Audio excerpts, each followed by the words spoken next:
Hi, everybody. I'm getting myself set up here because I only have one monitor.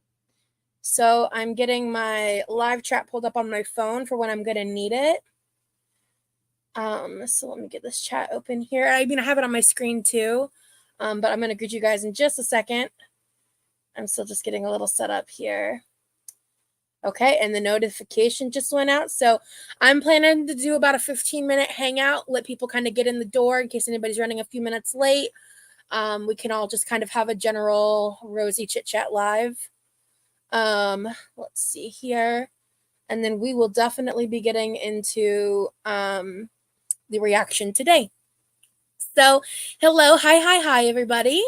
Looks like we've got a bunch of people in the chat already, which is awesome. So, hello, Yvonne. Hello, Jenna. Thank you for being members to my channel. Kels Bells, what's up? I think you might be a member too. Don't quote me on that. Yes, you are. I saw you commenting the other day. So, but you're also my mod. So thank you for being here. Florence, hey, same to you. Thank you for being here. Jess, bestie, what's up? I'm so glad you're here as well. Blush first in the chat today, along with Lee. I saw you over in Tiny Blues chat earlier. Thank you for coming here. Hi, Kelly. Hi, Nessie. Hey, Dragon Boss Man. Hey, Ashley, good to see you. Hi, everybody. I'm so glad we're here today. Like I said, we're going to chat for a little bit, chit chat about life, things, and stuff and words. Hi, Vicky. I want to give people time to get in. So if you haven't already, make sure you get your little drinkity drink, your little snackety snack. And if you're in a hot climate like me, your little fanny fan. So we're set. We're ready. Hi, BB. Hi, Avi. Hi, Angela. I'm so glad you're here to catch a live. Excuse me. This is a new drink flavor. I think I like it, but I don't think I like it enough to repurchase it. I actually just filmed a little taste. So, by the way, my upcoming content, there's going to be a lot of my food and cooking video content because I had a bit of a depressive episode. So, truly, the only things I was filming was anytime I was trying new things. So I have filmed a couple other things. There are going to be a few things happening in that department. Just so you know, it's not going to be just that, but you might notice like a lot of cooking content. But I've been trying a ton of new recipes. I've been workshopping some stuff. It's been really, really fun. Hey Mary, good to see ya. Kells Bells, this is a mixture of sugar-free peach syrup, water, the peach Bellini Ultima electrolytes. I think that's it. Wait, I think I might have used a lemonade packet from Aldi. Or was that earlier today? I don't think I used it today. An ice cream float, but it's a little bit of adult. So what, you got some Baileys going? Hello. So yeah, man, I'm really excited. If you guys haven't seen it yet, my favorite vlog of all time went up yesterday. I enjoyed it so much. Oh my God, it's one of my favorite memories now. Yeah, it is very peachy, super summer vibes. So a little bit of an update. This is just some lighthearted updates about me. My new job is starting in about what day is today? Wednesday, about a week and a half, about 2 weeks, about 2 weeks ish, a little under 2 weeks. So I've made an executive decision so that way I can walk in there like my words are hard, my most authentic, like stunting self. I'm going to get my nails done, which I used to do more in like 2017, 2018. It's been a long time. I mean, I just like, because of money, life, lot of reasons, I just kind of stopped. But I got connected with this nail shop and I sent her like some inspo pictures. A couple of them were sent with my friend. Literally found these awesome TikTok. Was it last night? It was last night or the night before. I sent her the link and some screenshots, and I was like, the way that she worded it was she said that she went to her nail tech and said, "I want the aura of strawberry lemonade," and I said, "Yes," because the one thing I hadn't decided was the color scheme, and I was like, "We're doing aura of strawberry lemonade for summer. That's perfect, and that fits so well with what I want to do." So, yeah, in case anybody cares what I'm going to be doing with my nails. There's other things and parts to it. I can't wait to show you guys. But Yeah, I currently have 3 fans on me and I'm fanning myself. My room is the hottest room in the house. Genuinely so obnoxious. I hate it here. Yeah, I've just been doing like a lot more chill resting kind of vibes. Because I know I'm going to be going into work, like working a full-time job. Also, in the next week, something really cool may or may not be happening and coming out. I'll give you a hint. It is somewhat related to some of the things happening in this live today. And that's all I'm going to say. But keep an eye out on my community tab on my social media. I will be promoting it whenever it does officially launch because it's not up to me when it launches. So moving on. It's ridiculously hot in England too at the moment. Oh, I'm so sorry to hear that because y'all are not. Oh, no free feet on the internet. Y'all are not set up for that. Florida is designed to deal with the heat. You know what I'm saying? Yeah, I'm really excited to get my nails done. Am I excited to work is a very complicated question. I'm excited for a paycheck. I'm excited for health insurance. I'm excited for that. Am I excited to work and do that while dealing with my disabilities? No, I'm not. But it's necessary. So here we are. Yeah, there's no AC over here. That is like a concept I can't wrap my mind around. I don't function without central AC. 97 in South Carolina. Let's find out. Oh, I need to mute myself. Or not mute myself, pause myself over here. Rosie over here giggling and kicking her feet. Me. You've never gotten your nails done professionally. I'm too hard on my hands to spend extra on them.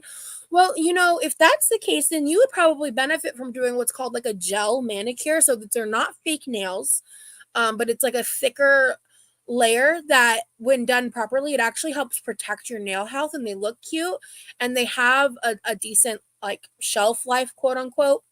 You know what I'm saying? So, oh shit, you guys, I never promoted this on my socials. We're gonna take a pause.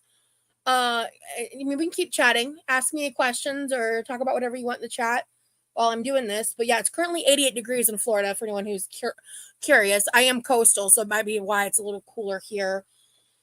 What am I doing? Oh, I need to go back to get my YouTube link. I'm a professional. Copy link. Let's go to the Instagram. We'll do the little, we'll just use the thumbnail. By the way, shout out to Ashley for this bomb ass thumbnail. Seriously, obsessed. Gels can last a few weeks. They're the only ones I can get, or else I chip them right. Yeah, it's gel or fake from me. I don't even deal with, like, my nails suck, and even gel's like not enough for me. I used to be a terrible nail biter, BB. I worked out really hard on it. This one I recently bit on a little bit, but as you can see, like, there's actual nail growth. I used to be like bite the skin around my nails bad. So I've worked really hard on that. And it took a lot of time and practice and other coping skills and like, that's getting more into journaling and like adult coloring, that like the picking tools, the fidget toys, things like that really help. I had a commenter get so pissy because I did this in a video and they were like, I hate that ring. Like, you flicking your ring. I'm like, this is what it was designed to do, babe. This is the entire reason I bought it. I won't be stopping. So I get it. Not everybody has to like it, but just informing you, I'm not going to stop. Live now, exclamation point. Done. Oh, what the fuck? Ugh. Hold on. I'm such a professional. Live now, post. Okay. Let me go in and then delete my other stories, which I do that a lot, honestly, because the way the Instagram algorithm works. You get, if I want a post to have as many impressions as possible, it has to be the first one. So I delete Instagram stories all the time, like not just because like I regret posting it or whatever, but just because like if I was like shit posting, I'm not going to keep that up and get that in the way of like promoting something. Okay, and then Twitter Tweet, tweet, motherfucker. I've become a Twitter person, and I just never expected that of myself, to be honest with you. I'm a little ashamed. I'm just kidding, but not really. Live now. Come hang out or catch the replay if you miss it. Heart. Enter, paste, post. Bet. All right. Got to stim. Exactly. I'm a stimming kind of bitch. I can't help it.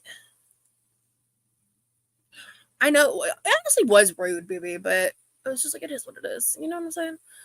People really got to, like, be like that, you know? Okay, so we got a couple minutes. We're going to get into it. We're going to start with JaeBae in a second. But let me catch up with the chat first. They need to be short. I work with, yeah, and I will be. I'm a short nail girly myself. So you guys will see what I get. And fake nails do help with the nail biting thing, too. I'm a lesbian, so no nails for me for scientific reasons. I bet you enjoy them science experiments, Florence. And it is a fidget ring. Yeah, I'm obsessed with it. It's one of my favorite things of all time. Yeah, the Insta stories too, Jess. Yeah, absolutely. It's the best way. Like, the impressions are remarkably different when you do it that way. Social media tip for anyone who cares. I'd be lurking on Twitter, but I'm scared to get involved. Yeah, there are some things I will not touch with a 20-foot pole. And there are some things that I won't shut the fuck up about that I really just should. But here we are. I'm sorry you're getting into Twitter in its current state. I know. Yeah, Elon fucks everything that he touches up. Hi, Ayana. I hope I said your name right. I mean, I used Twitter a little bit before, but now I'm just in it a lot more heavily. It's weird. And now it's like this really weird experience where sometimes I'm casually scrolling and I'll see screenshots of, like, people posting about me on, like, certain forums that I don't want to name, and, like, hate that with every fiber of my being. And I've scrolled up to a couple hate tweets about me, which is, like, it's a weird fucking experience because Twitter has, like, a For You page. So I have never and will never search my name on Twitter. Like, never. I may in the future do it again on YouTube. It's been honestly a couple months since I've done it, but, like, never on Twitter. I love myself too much for that experience. So, when it gets served to me, I'm like, this was rude. Don't do this to me. How dare you? And I was, like, casually scrolling and someone was talking about someone else. And this person who's, like, a horrible human being, was talking about me on a forum post, comparing me to somebody in a negative light. And I'm like, I responded back and I was literally like, come on, man. I'm just chilling, minding my business on Twitter. What is this?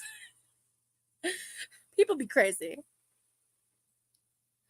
I know. I felt like a boomer as a 32-year-old. I feel you. Yeah, no. And Twitter, especially, I think because of like post Elon, it's like I see the craziest, darkest, weirdest shit that's, like, kind of triggering.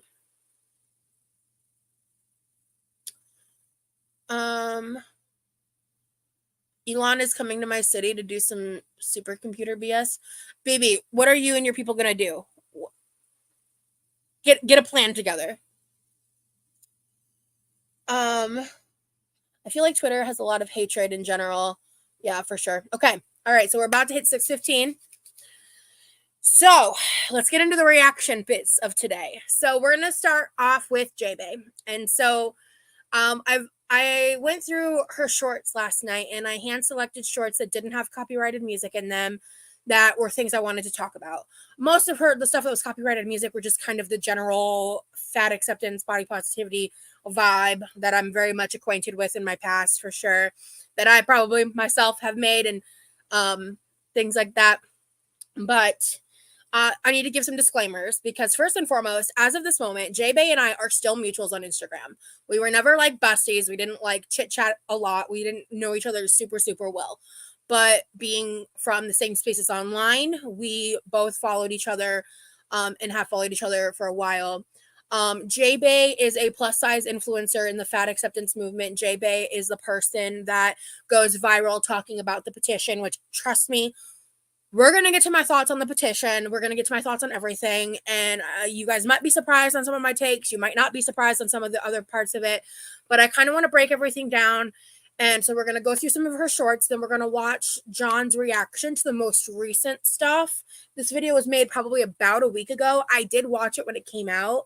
But the great part about my memory loss is I don't remember it at all. So I might remember things as I watch it. But I do want to still commentate on it.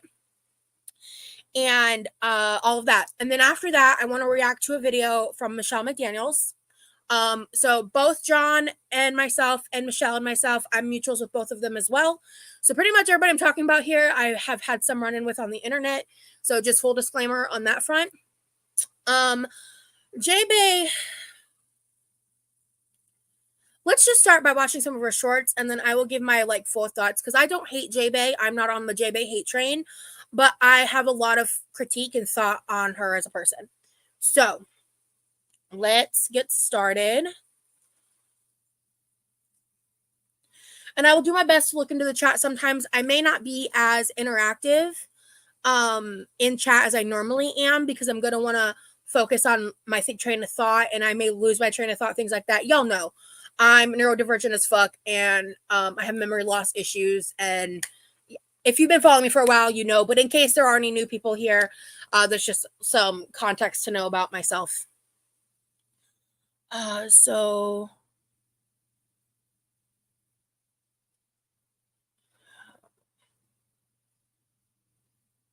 we're going to start here. Okay, let me take a look. All right, I want a different format. Give me a second, guys.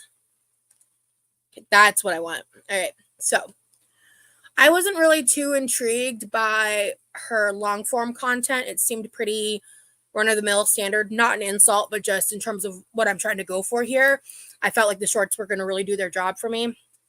So I'm going to play this short here and then talk about it.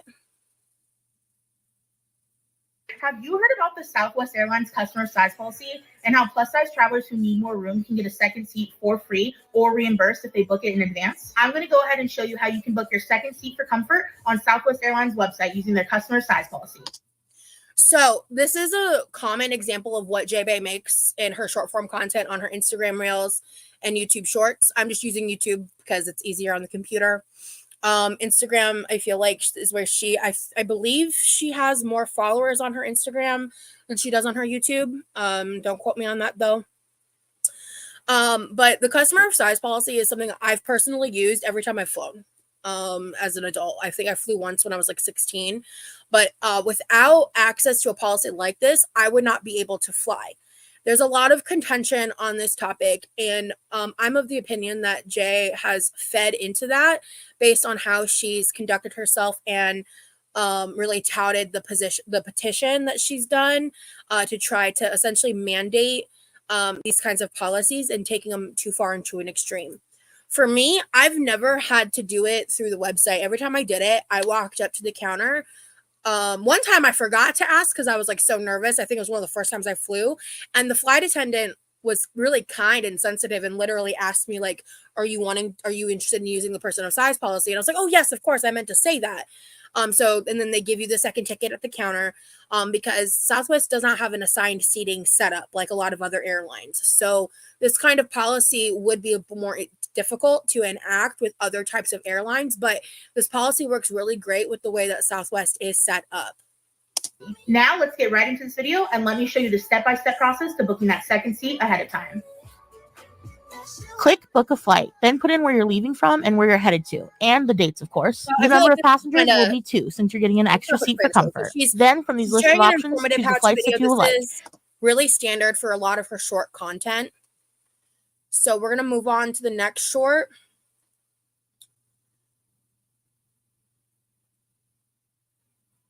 Can you make your section bigger? Can I? Let's find out. I'll play with that in a second.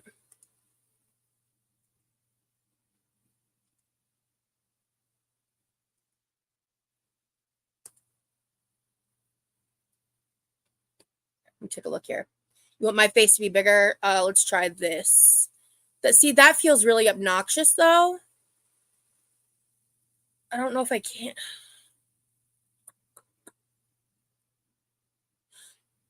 Is that better than this? It looks a little bigger. I feel like any flight might do that if they have the capacity to do so. So most airplanes require a purchase of a second seat, which requires, with the price of flights, I mean, we're talking anywhere between like $300 to an extra $1,000, and that does cut into like lack of accessibility, right? And causing discomfort not only to the person, not only to the fat person, but to everybody in the plane. And I wanted to actually tell this story real quick because this is when it is easier to focus on both. Got it. Okay. So we'll do this one then.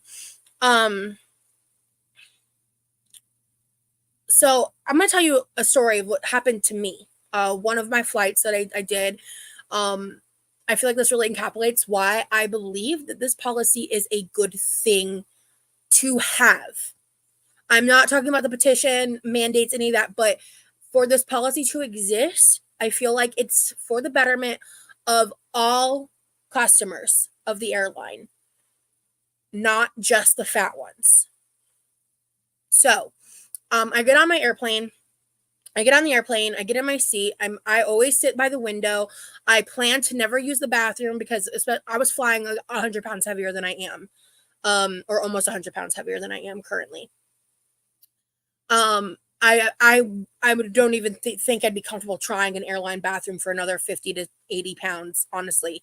But I plan to not use the bathroom. I plan to not get up until the plane's on the ground again. That's like how I structure my travel day.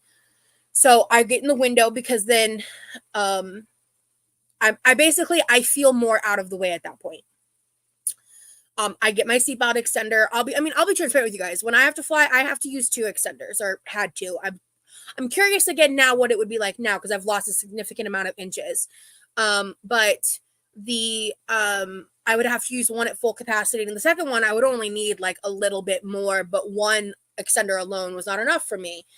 And so I could not have flown without a second seat. Like, it was not an option. It was not a possibility, right?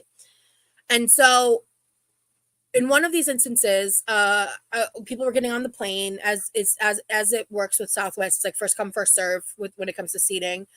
So this like older gentleman with white hair, he sees me and he immediately goes, "Is this seat taken?" And I say no, and he sits down, and we talk briefly, and I'm joking with him, and I'm just like trying to be lighthearted, and I was like, "Well, lucky for you that you get extra space because you sat next to me." And he goes, "Honestly, that's why I chose you." And I laughed because I thought it was funny because like I didn't take it as an insult, because it's like being given that benefited him by not having to be squished next to somebody in the middle seat, not having someone be sardined into a middle seat. And at the end of the day, I really do believe that a lot of people shit on this policy as a whole as like a gotcha moment to the fat acceptance movement, or even worse, like fat people in general. And it's something where you're like purposefully defending the bottom line of a corporation who's like sardining all of us together anyway, and not giving any person of any size enough room to be comfortable on an airplane over the comfortability of everybody on the plane. Because then the only other answer besides something like that, there's really 2 other answers, is spending the extra money, which then causes issue when it comes to terms of like class and people's ability to be able to spend that kind of money, or them not having the ability to fly at all and having no accessibility to that kind of travel. And I feel that the third option of this policy existing as a concept is a far better option than the other 2. Again, we're going to get into petition. We're going to get into all that part of it because I have a lot more nuanced opinion in how she's conducting this and how she's presenting these things. But those are kind of my thoughts on the policy as a whole. Person who's used it, I've never had an issue. I know later on I'm going to tell you my thoughts about the wheelchair stuff, but I'm going to wait till we get to her content about it first. Let's see here. I am 5'6", Mary. I'm 5'6".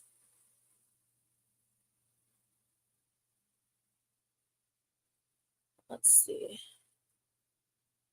And I've been on fully booked flights, but that fully booked flight included my extra ticket. You know what I'm saying? So, I've never had, and I'm not as someone who travels as frequently as JaeBae does. So, to be clear, but I have personally never had an issue with insensitivity from the staff or issues with even other passengers. That's something I have yet to experience. Hope I never do. When I was heavy, I purchased 2 seats. I think if you are too large for 1 seat, just get 2 seats. It might be a good compromise to get the second seat at half price. Seattle Sapphire. Yeah, I mean, and I do agree that that's a good compromise.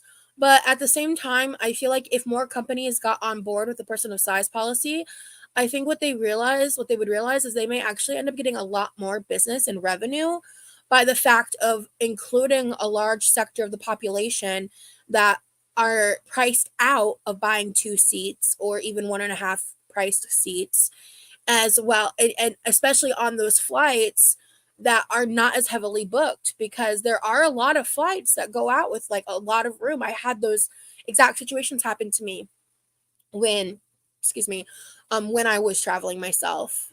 I'm certain JaeBae is partially trolling. The fake scenario she makes up while acting as useless as possible is just the perfect rage bait to get the rage out of the comments. Gigi, you know, I hate to assume that in people, but I don't think you're completely off base with what you're saying there.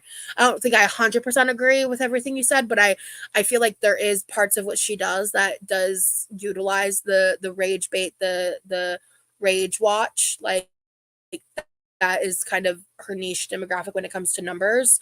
And as you kind of will see as I play the rest of this content, she uses those numbers to then get what she gets to shill. And we'll get into that. So let me get back to the next video. So this is a little bit about the petition in case you're unaware. I think some people in the chat said they weren't familiar with JaeBae. So let me play this. People like to compare a person needing to buy. When it comes to my plus size travel petition, people like to compare a person needing to buy additional plane seats to the concept of paying for overweight or additional luggage.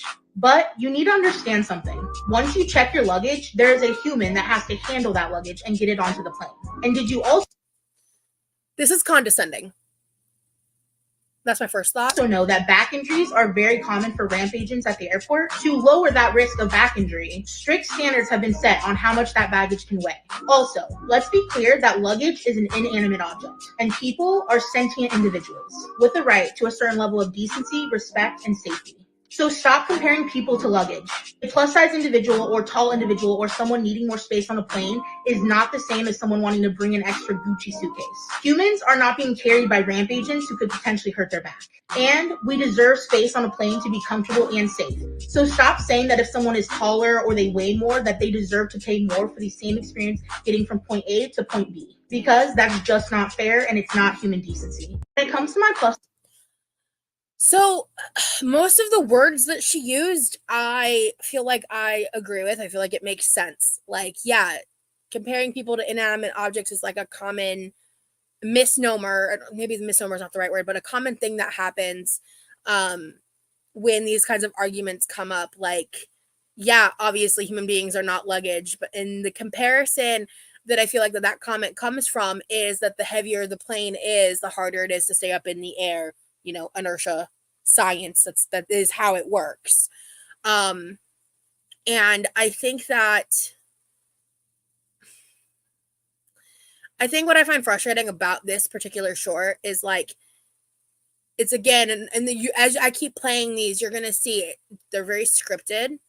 They don't come off natural to me or authentic. Like I spent some time like going through her content, and I couldn't find anything that made me think like, oh, like this is an authentic person on social media.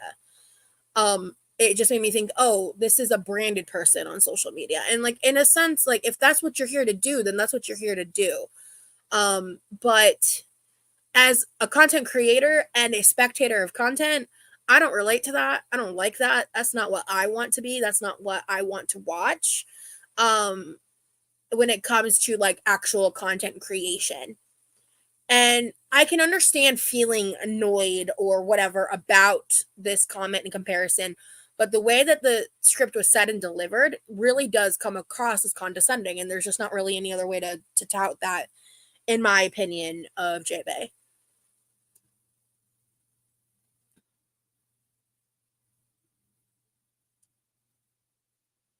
So let me get back to the next one.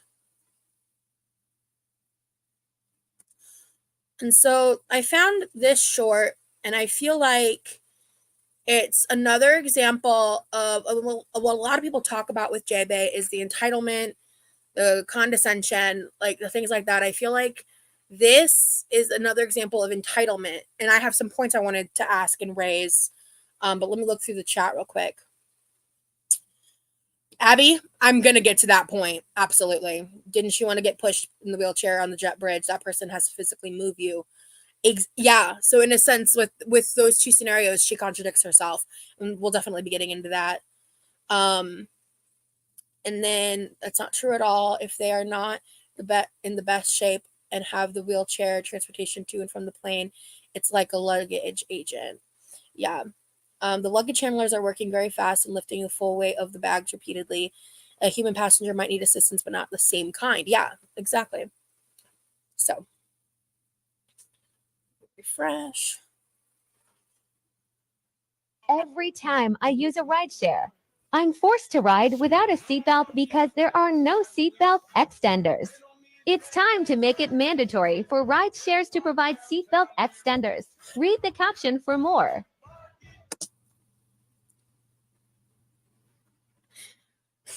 This girl makes my life harder as a fat person. I'm sorry. Like, this is ridiculous. There is a very simple solution. Buy a seatbelt extender, because I have so many questions. Who's going to buy the seatbelt extender? Is it going to be the company or the 1099 contracted employee? And what happens like when they lose it, or someone steals the seatbelt extender, or like there's just so many things that are like half-baked to me when it comes to these concepts. And like, if it is something that is important to you and your safety, why are you not spending $10 on a personal seatbelt extender that, as a chronically ill person, isn't going to be touching other people's germs and using that yourself? Why are you expecting that to be handed to you? I don't get that. This one annoyed me more than a lot of the other things. This irritated the shit out of me. What is this?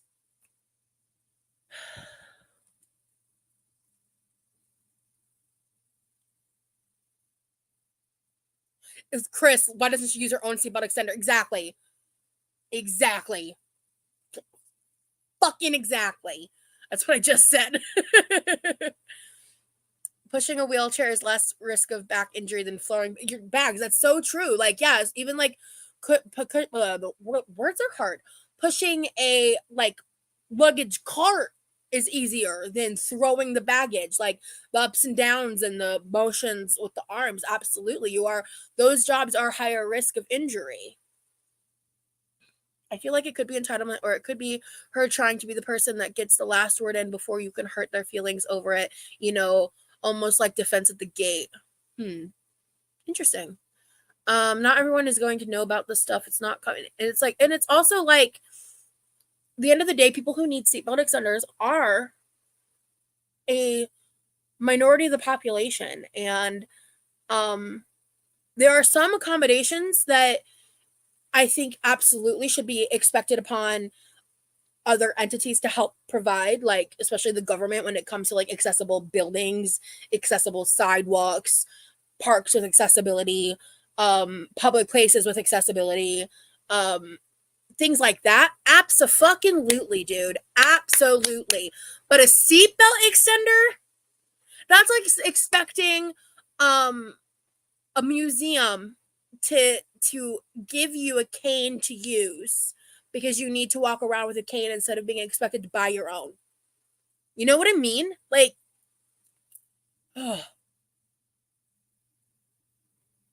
I'm so on the fence about this. I believe everyone deserves respect and kindness. I do too.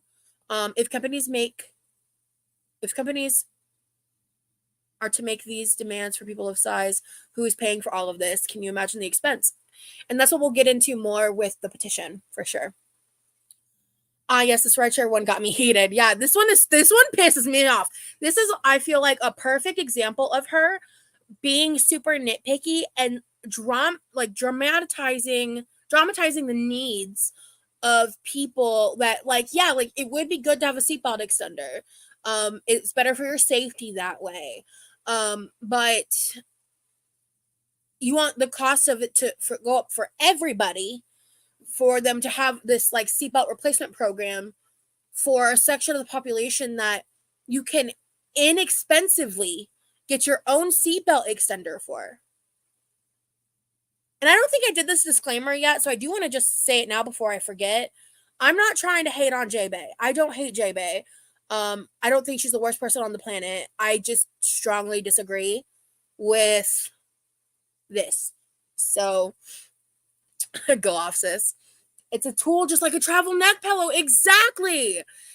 A travel neck pillow improves the comfortability of travel. Same with a seatbelt extender. Now, the only slight difference that I could see the other side saying there is the seatbelt extender is a part of your safety, right? So, and neck pillow not necessarily helps with safety. Maybe it does a little bit with keeping your neck in alignment. I don't know. But, like on planes, you cannot use your own, but you can buy them for your car. Oh, you can't use your own on planes? I didn't know that, Chris. The more you know. Rainbow. Depends on the company to some extent. Airline makes plenty of profit. Other passengers and cargo, they could easily afford an extra dozen. I mean, because here's my other take on this that I feel like needs to be said more fucking often. Why aren't we all fat, skinny, tall, and short pissed off at the airline companies for squishing us in like sardines? Why are we not all on board with having this policy not be just for fat people? This policy be for tall people, wide people. Like, there are men that are just like large. They should fall into this too. There are people who are just large. They should fall into this too. And these companies make so much money off of us by overcharging us and under-delivering in what they're providing to us. So why are we championing the bottom line of a corporation over the comfortability of the traveler? Baffles me.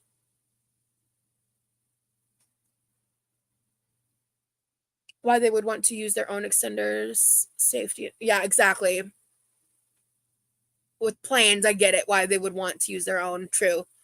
But the thing is like rideshare is a 1099 contractor. There's already a ton of like liability risks in that alone because it's not like company issued cars. It's not company issued drivers. Like, they work for themselves through an overhead company. So expecting a seatbelt extender out of a rideshare company is ridiculous. Like, sorry, Jay, that's fucking ridiculous. I feel like she's one of those people who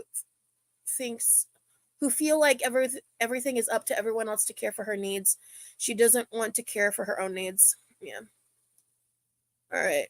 Once again, the problem is end stage capitalism. Bingo. All right. Let's move on to the next one.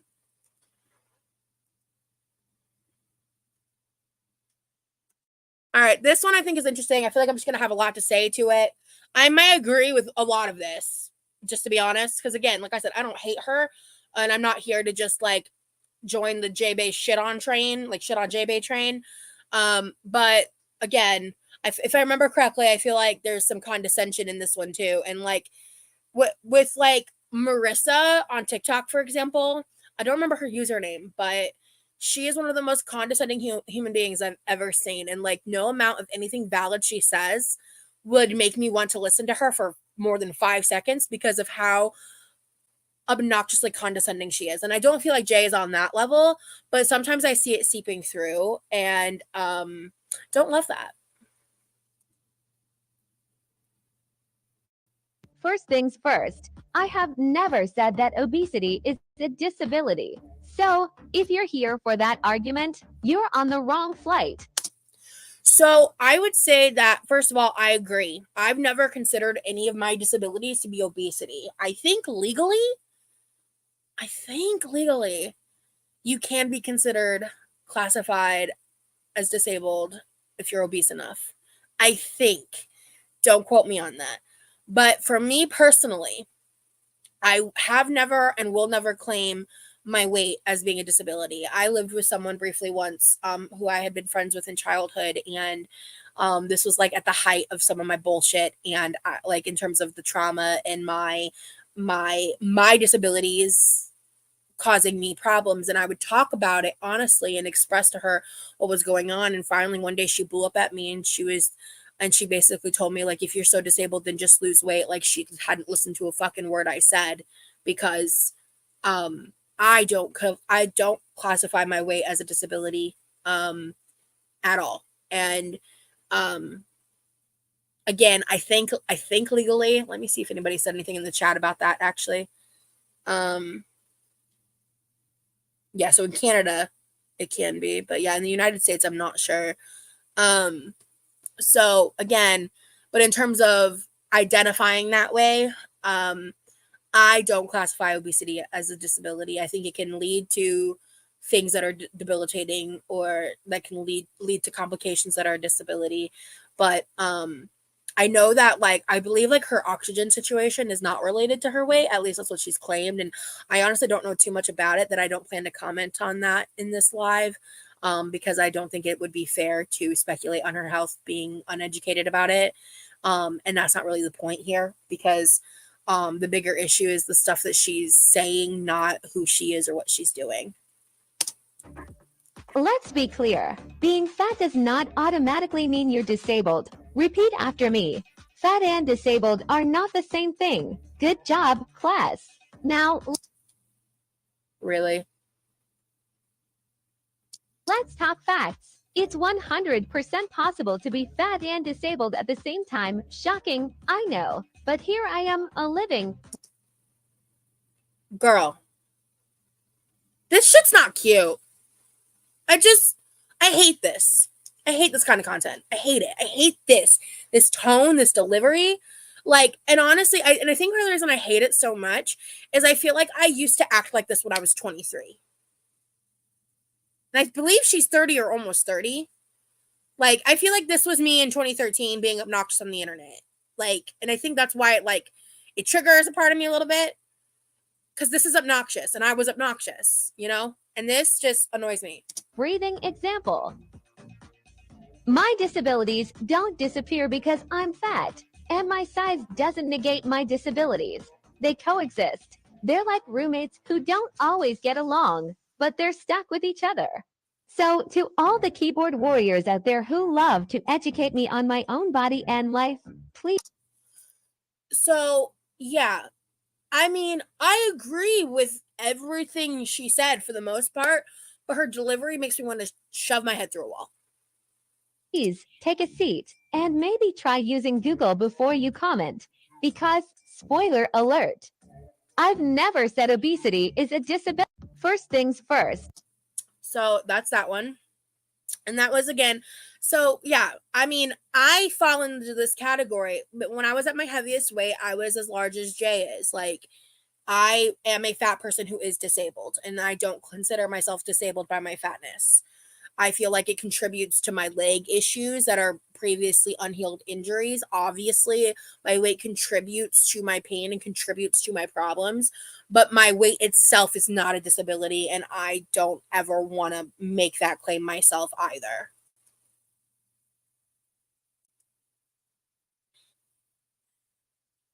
So JaeBae does not try to lose weight. She is fully fat acceptance rhetoric based. She is entirely ahead of the community.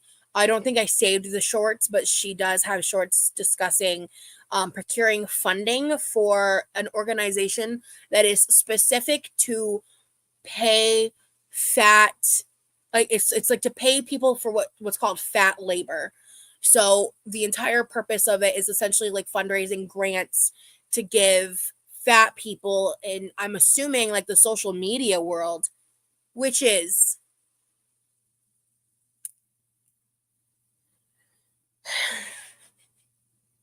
just, yeah. Anyway, she is, I think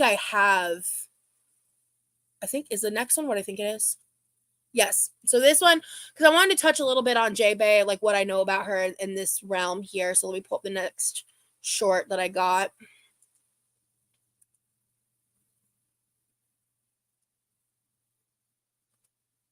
So she tried the Fat Shack in Las Vegas, and this is her eating. Now, a couple things to note. I noticed that she doesn't have a lot of this content on her page. So I think that's good. I'm going to go ahead and play this and then talk a little bit. Trying something that I'm really excited about, the Fat. Today I'm in Las Vegas, and I'm trying something that I'm really excited about, the Fat Shack. Y'all know I'm fat. I love anything with the name fat in it. So I'm really excited to try this. I got these boneless buffalo fingers right here. This was me in 2019. Like that whole part where she was like, if anything's got the name fat in it, like I want it, I want to try it. My username for a long time was Fat Rose Phoenix. A lot of you might not know that. Because I came up with the username Quirkyloverosee in like 2013. When I made my first Instagram account, I just came up with it on a whim. And then when I went through some shit, I distanced myself from that username for a long time. Fat Rose Phoenix was the name that I used for several years. And then when I left feederism and I like started my new journey, I realized very quickly, I was like, I'm branded with the word fat. I gotta nix that. So I decided instead of coming up with a new name, I went back to one where I wanted to kind of go back to my roots in a way in terms of content creation and like doing things that I really love instead of being performative within my own fatness, to basically highlight the fat gaze. And that's what I feel like this video is. She doesn't have a lot of it, but this is what this video is. And it also just kind of shows like I don't know, man. Like I went through her content and it's just like, I don't know a lot about her as a person. And maybe that's something like in her long form content, she might get into a little bit more, but, and maybe because of how she operates, she purposefully guards herself as like a self-protective measure, which I can respect to a point. Whenever that protection you're protecting yourself from or from decisions you're making that I feel like are generally not positive to the world around you. I'm about to give them a try. All right. I love chicken and I love anything spicy. So, yup.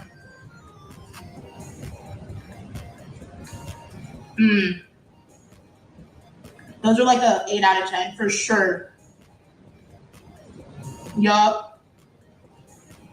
All right, let me try these fries. I love a good cheese fry, y'all. In terms of food content, frankly, no slap. But what I like about this is it does not read feeder to me at all. This is just a fat girl eating. And a lot of people immediately will equate fat girl eating as feeder content, and that's not true. There are certain tells and things, and like knowing that JaeBae at least has in the past, I don't know if this is current, but has in the past been an OF model. And I don't know what, and again, I don't know what kind of content she made. But knowing that she has done that and knowing that she's aware of this world, that she helps and manages other content creators that are in that world, that she, you know, that she's aware of it. I feel like that's almost a conscious choice to not engage in that. And that is a positive in my book when it comes to JaeBae. That cheese is so gooey, so warm, yummy. Last thing, I got these mozz sticks right here. Love a good mozz stick. Oh, look at that cheese pool. Yup. All right. Today I'm in Las Vegas. And yeah, I mean, I feel like there was just a couple little taste tests. It wasn't super like moany, groany. It wasn't super exaggerated. So I just thought that was interesting. And I wanted to include this in my reaction because as you guys know, I talk a lot about feederism. I don't shut the fuck up about it over on Twitter, but especially recently with some stuff that's been going on. But I just think that that's a positive to me because she could make a lot more money leading into that. She could make a lot more food videos. There was one like what I ate for breakfast. I couldn't even find a what I ate in a day, which surprised me. So I feel like for someone like JaeBae, that's a conscious choice. Unless, of course, there's like other content I'm not aware of that I didn't find. So let's take a second to check out the chat because I've been kind of ignoring it so I could talk.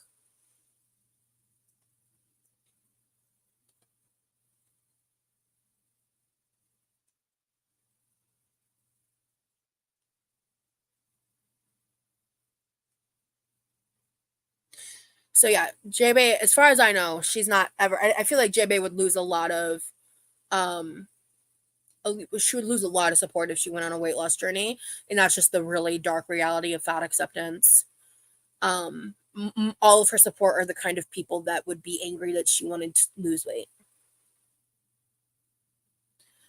And that's the thing is like when people in her position, because that was the position I was in, choose to leave and to lose weight, it's a brave choice. Like, and a lot of people have told me that, right? And I'm not just saying that to like, oh, good job, Rosie, you're so great, but it's the truth, because the bottom line is like you get exiled, you get ostracized, you get chosen as like a bad seed. They paint you out in a bad light. They paint you out as a racist for wanting to lose weight because people truly believe that it's anti-Black to be fat phobic and that it's fat phobic to lose weight. And that's how that line of logic works.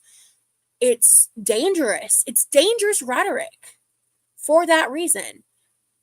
And then I cannot with the laziness of the AI voiceover. Yeah. And that's the thing is I had to scroll way, way back. I didn't even bother picking some of the old storytime videos that she had to react to because I don't know. I don't know. It's like, maybe it's laziness, but maybe it's just that, like, she's not, I'm not trying to be mean when I say this. She's just not that great on camera. She's not very dynamic. She's not, like, you know what I mean? Cherry, no, that's a lie. And, you can go ahead and, mods, make sure you're keeping an eye in the chat.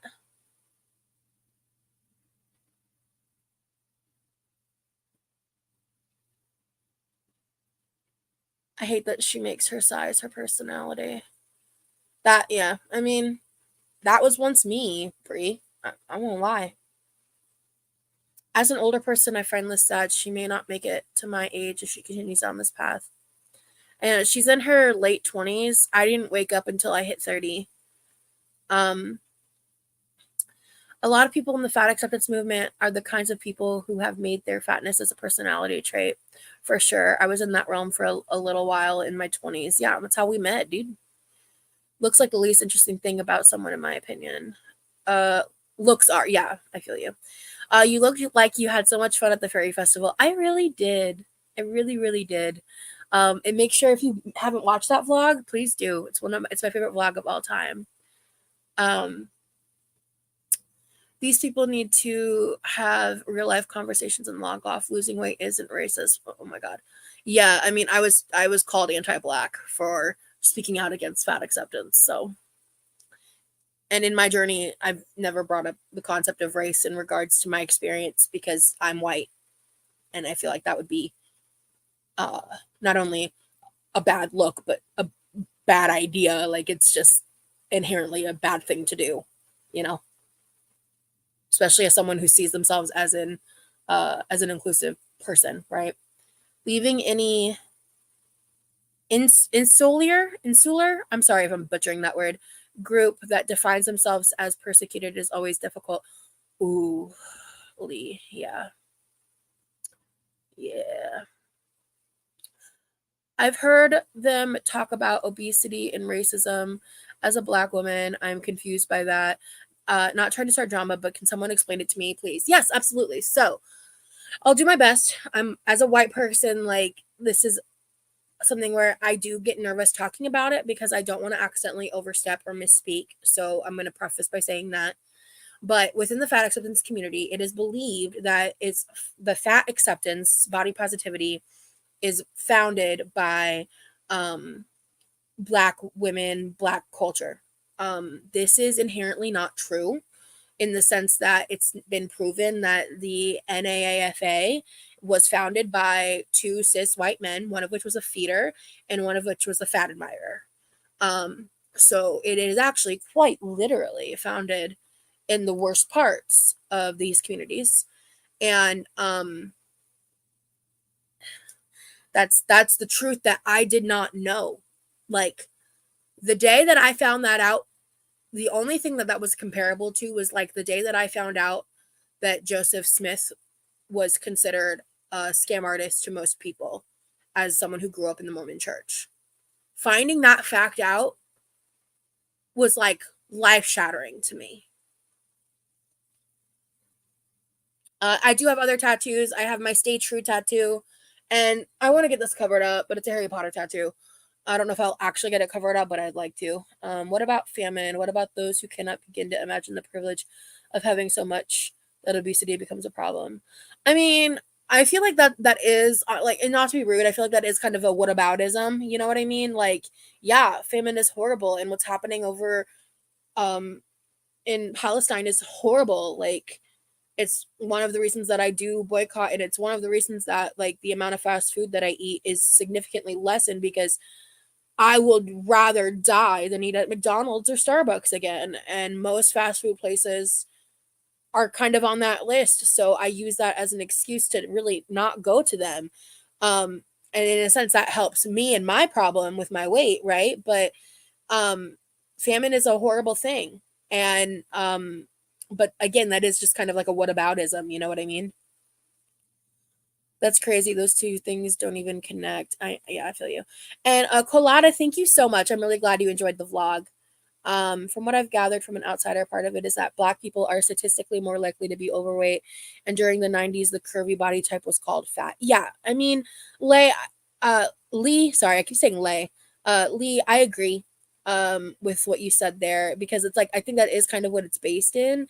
And it's just really interesting because it ends up getting used a lot. And in a lot of sense, like I've seen a lot of Black people who do commentate on that and find that correlation offensive and racist. And then the other side saying it's racist to not make that correlation. So it's just a very heavily debated thing, especially within fat acceptance realms. So a certain amount of frustration with super skinny white beauty standards of the time led to a conflation between race and fat acceptance, body positivity. Good summary. Flurry, I think 2 things can be true at once. I agree with that, Brie. Absolutely. Absolutely. So, we're going to get into something here, because I'm pissed about this when it comes to JaeBae. I think this is unethical. I think this is fucked up, and it needs to be called out. And maybe other people have, but when I was researching, I noticed this. And I think it's fucked up. So let's get into it.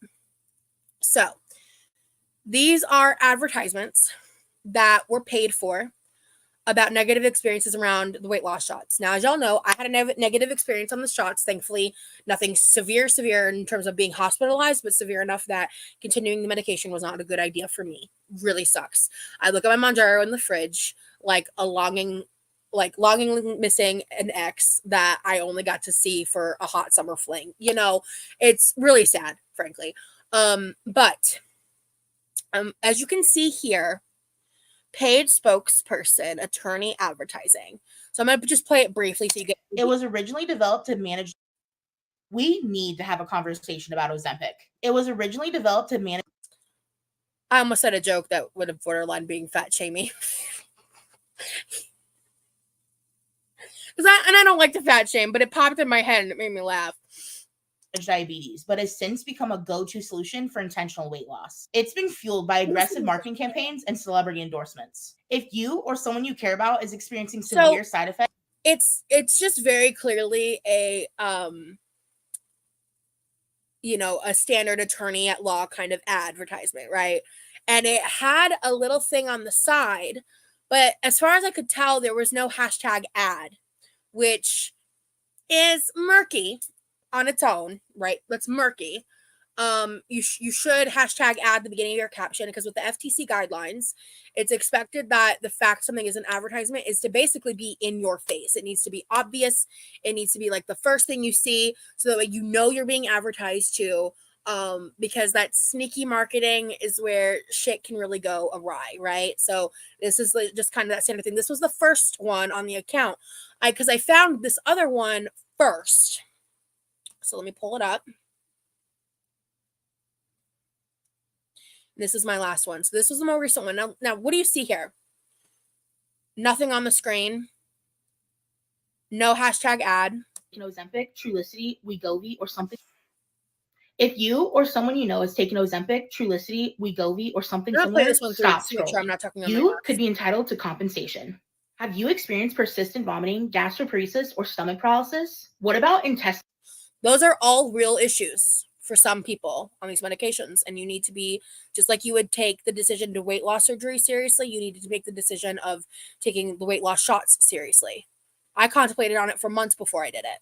Blockage or bowel obstruction after taking Ozempic or similar drugs? If so, Allied Law is here to help. Allied Law has top-notch attorneys who have already recovered over $10 billion for individuals and families. Here's the best part. You won't pay a cent unless they win for you. No upfront costs or hidden fees. With Allied Law, they'll simplify the legal process, so you can focus on your health while they handle the legalities. Let's hold Big Pharma accountable for the harm they're causing. Speak up to help prevent future suffering while also receiving compensation for the harm these drugs have caused you. Comment Ozempic to get the link and fill out the quick form to make your voice heard and see if you qualify. If you or be nice, Rosie. So, first point, yeah, fuck Big Pharma. That's a message I can get behind. Second, where is the FTC disclaimer? Where is the hashtag ad? Hello? This is illegal. This is bad practice. This is the shit that got fucking Jaclyn Hill canceled. This is not okay. And the weirdest part is she knows that she should, because she at least attempted to do it in the first one. What the fuck is that? Like, Jay, I'm sorry. Like, Jay may never see this. She may see this. I don't know. I don't plan to send it to her, but it's just like, how are you going to be a content creator who makes so much sponsored content? This girl makes so much sponsored content. Like, get your bag. Get your bag, get your money, do you, good for you. Literally, I'm so not even joking about that. If you're able to make a living off of social media, that's a wonderful thing. That's something that I would potentially want to do for myself.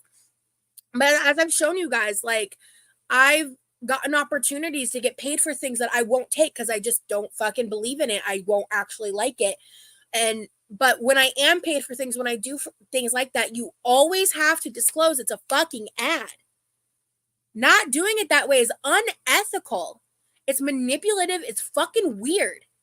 And it's 2024. We all know this by now. Like, this is not new. This is not a new conversation. When Jaclyn Hill was getting called out for that shit, like, a lot of people weren't aware of it. And a lot of people learned about it through that point. And then it became a bigger and bigger conversation with other social media influencers. But this, like, underground marketing fucking weird shit, like, that's not okay. This is not okay. And when you add the layer,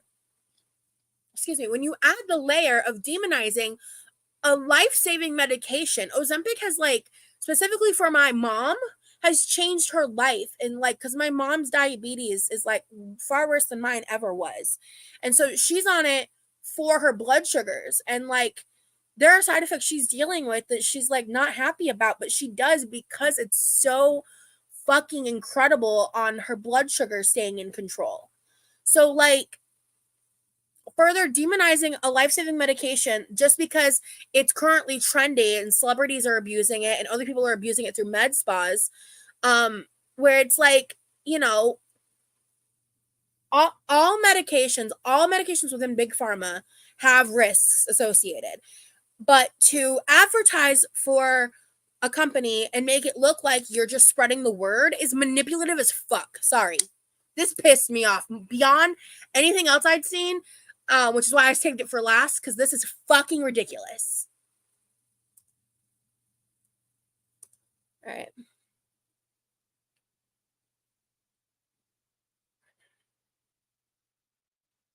All right, we're going to scroll up here.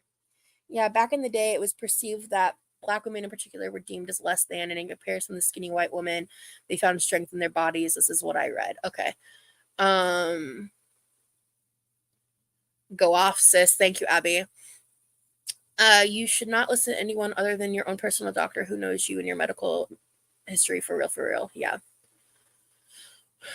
Vicky, it is, but I think the people saying this think that they're using white voices to amplify the concerns of the Black community without realizing that they're wrong about it. I find this explanation so gross, dude. Yeah, are you talking about with her shorts that I was just discussing? Yeah, ick. LOL, be nice, Rosie. I'm sorry you didn't get a notification, Brooke. I've had a lot of people getting problems with that, which is why I try to like advertise for it so much.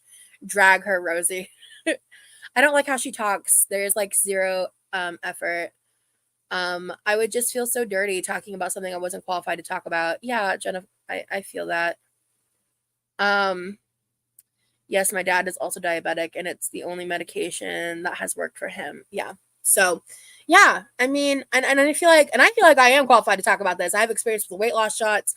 I've been a fat acceptance influencer. I'm an influencer type. I don't love calling myself an influencer because like I don't have numbers like that. You know what I mean? But you know, I am a social media person, right? So now we're going to go into the newer stuff with her through John's video. So let me see here. So that's just kind of like raw dogging some of JaeBae's content, but I wanted to watch specifically John's video. I use Mounjaro for diabetes. It doesn't even aid in my weight loss. It does wonders for my A1C. Honestly, yeah. Mounjaro, it did great for my numbers too. Like in a short amount of time. I really wish I could have stayed on it, man. I loved it. I fucking miss. I miss the food noise reduction from it so much. It's actually crazy. Okay. So we're gonna get into here with wonderful, lovely John. Shout out to John. He's been such a instrumental part of my journey here on YouTube. Hearts for John in the chat. He's a really great guy, guys. Like truly, he is somebody that is just a genuine, authentic person, and that is what I look for the most when I am like engaging with people online. That's my favorite quality in a person. I love working with him and Rachel, his producer. She and I still talk in DMs like very regularly. She's given me so much advice and help, and yeah. So, and sometimes honestly, I send them shit that I find, like, because I'm still in corners of the fat acceptance internet as like a lurker. So I sent the info about the Fat Doctor UK to Rachel, and they had a video up within like 24 hours. Because I was like, you need to get in on this. Because that was crazy. That whole situation was crazy, to say the least. But yeah, we're gonna go ahead and refresh and just kind of get into it, and I'm gonna just generally react to this as I watch and talk about like and expand maybe on some of John's points. But make sure obviously I think a lot of you are already going to be subbed to John. If not, you definitely should subscribe to him. He makes a lot of really great content around the fat acceptance internet commentary kind of content. Like if you're enjoying this stream, you'll really enjoy his content because it's a better version of what I'm doing. Every time I use a ride share, I'm forced to ride without a seatbelt because there are no seatbelt extenders. It's time to make it mandatory for ride shares to provide seatbelt extenders. Read the caption for more. What's up, you guys? Welcome back to the channel. Thank you so much for clicking on today's video. Today, we're going to be talking about JaeBae. We've talked about JaeBae a few times recently. The first time that we ever actually kind of mentioned JaeBae and we learned about her was that she had this petition that she was trying to get a lot of people to sign to help with plus size travels. I've started a petition calling on the FAA to require every airline to have a clear customer size policy in place for plus size passengers. No one should have to endure the discomfort, embarrassment, and discrimination that often comes with being a plus size passenger trying to navigate air travel. By signing this petition, you can help us demand that airlines take concrete steps to make air travel more inclusive and accommodating for all passengers. Whether you're plus size or not, everybody deserves to be treated with dignity and respect when they fly. So one thing that JaeBae demand, deserves, force. The verbiage that she uses is so telling to me. It's so aggressive and it is forceful. It's like we have to make them, like they have to, da, da, da, da.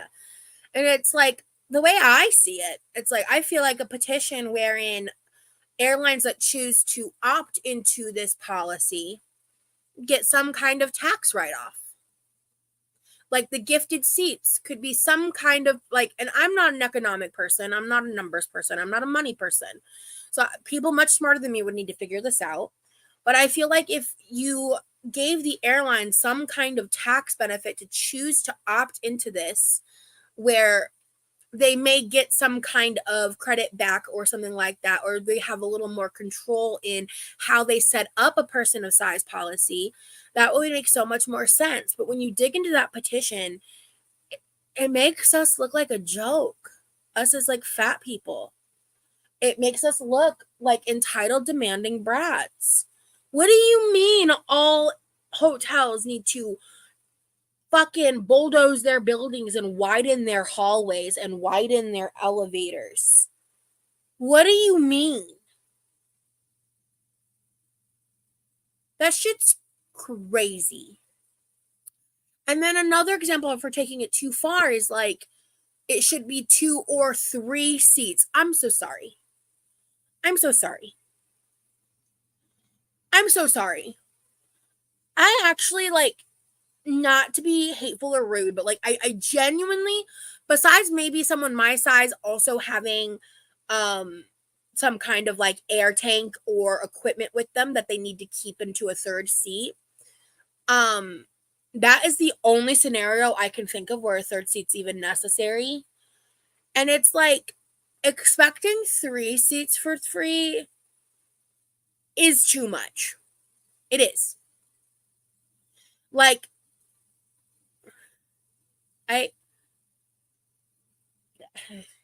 JaeBae is super popular for is trying to advocate more for plus size people and travel. And then more recently, there has been some things that have gone on that we've talked about that have garnered quite a bit of attention on social media. The first thing is JaeBae let people know that apparently there was this thing that happened at an airport where here we go.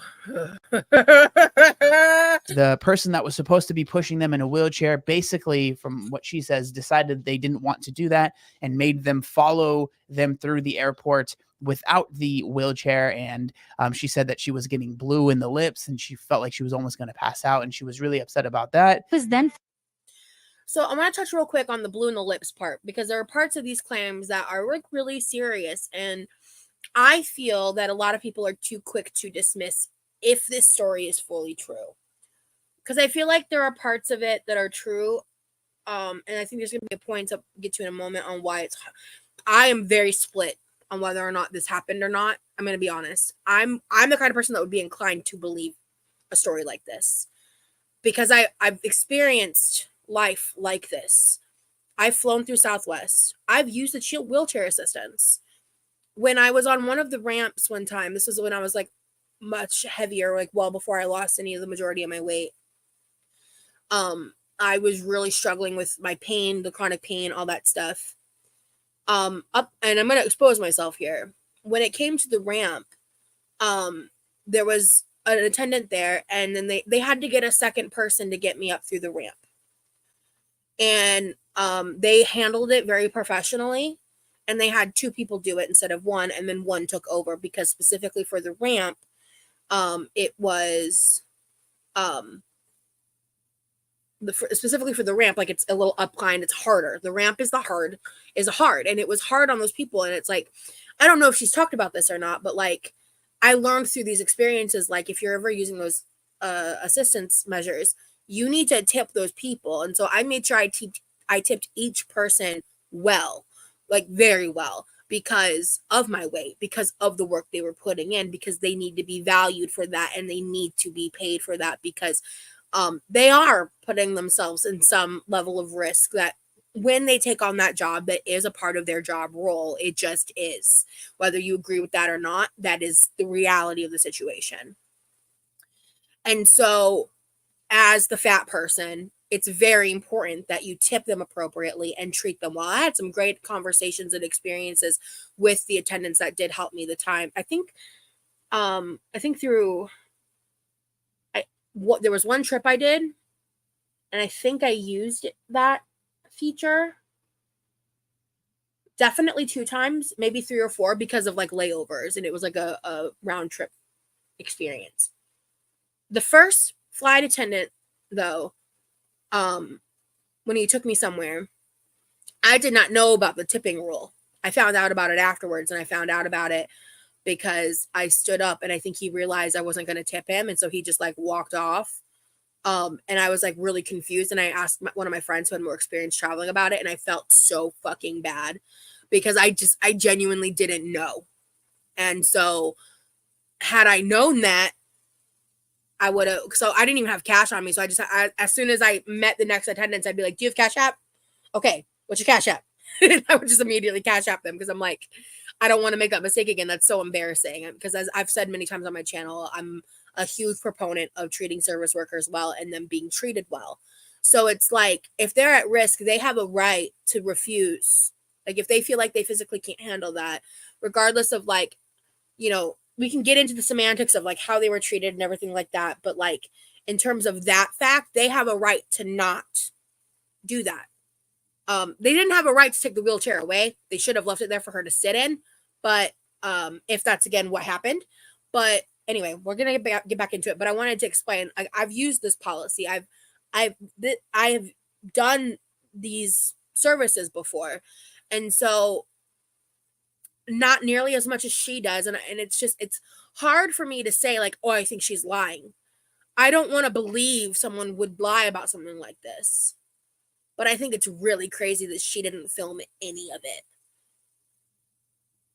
That's the part that's hard for me to wrap my brain around because of who she is as a person.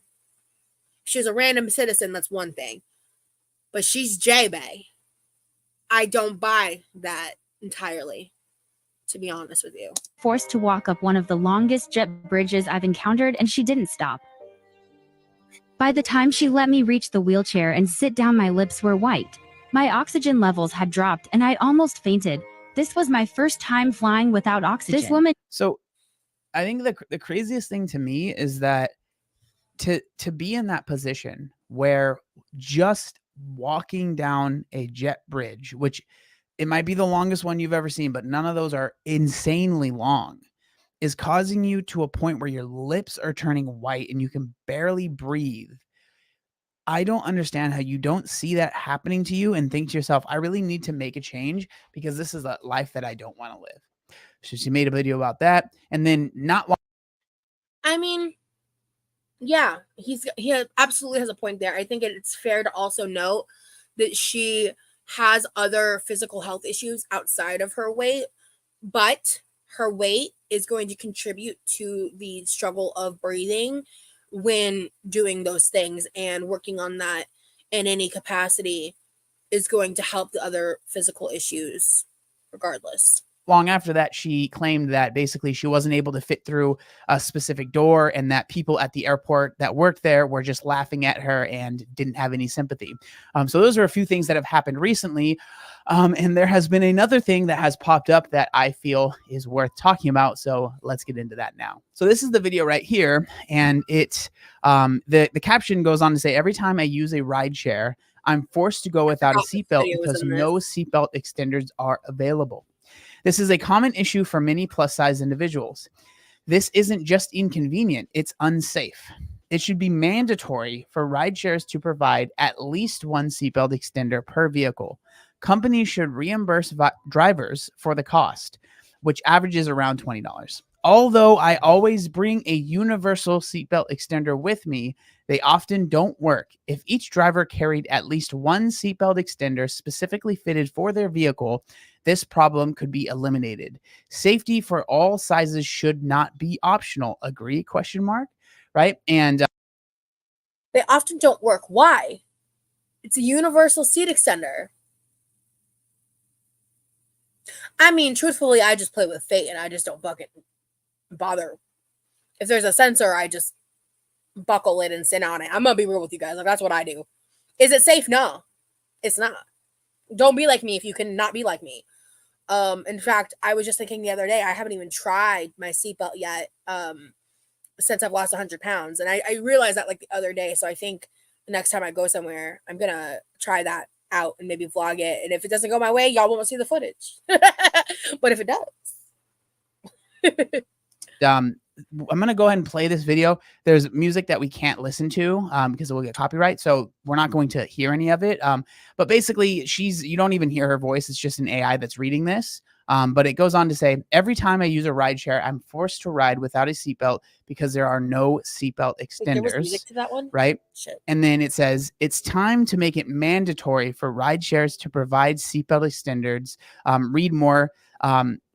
Read the caption for more. And then it's a very strange thing because this video is over a minute long, but after about 13 seconds, the rest of it is literally just this screen that says, oh, so she can monetize follow it. me, right? So I don't really, because on TikTok, your video has to be over a minute or you don't make any money at all if you're not in the creator fund. So again, it's like she's using these things for profit. She's using these talking points for profit, which, like, I mean, part of me is like, get your bag, but the other part of me is like,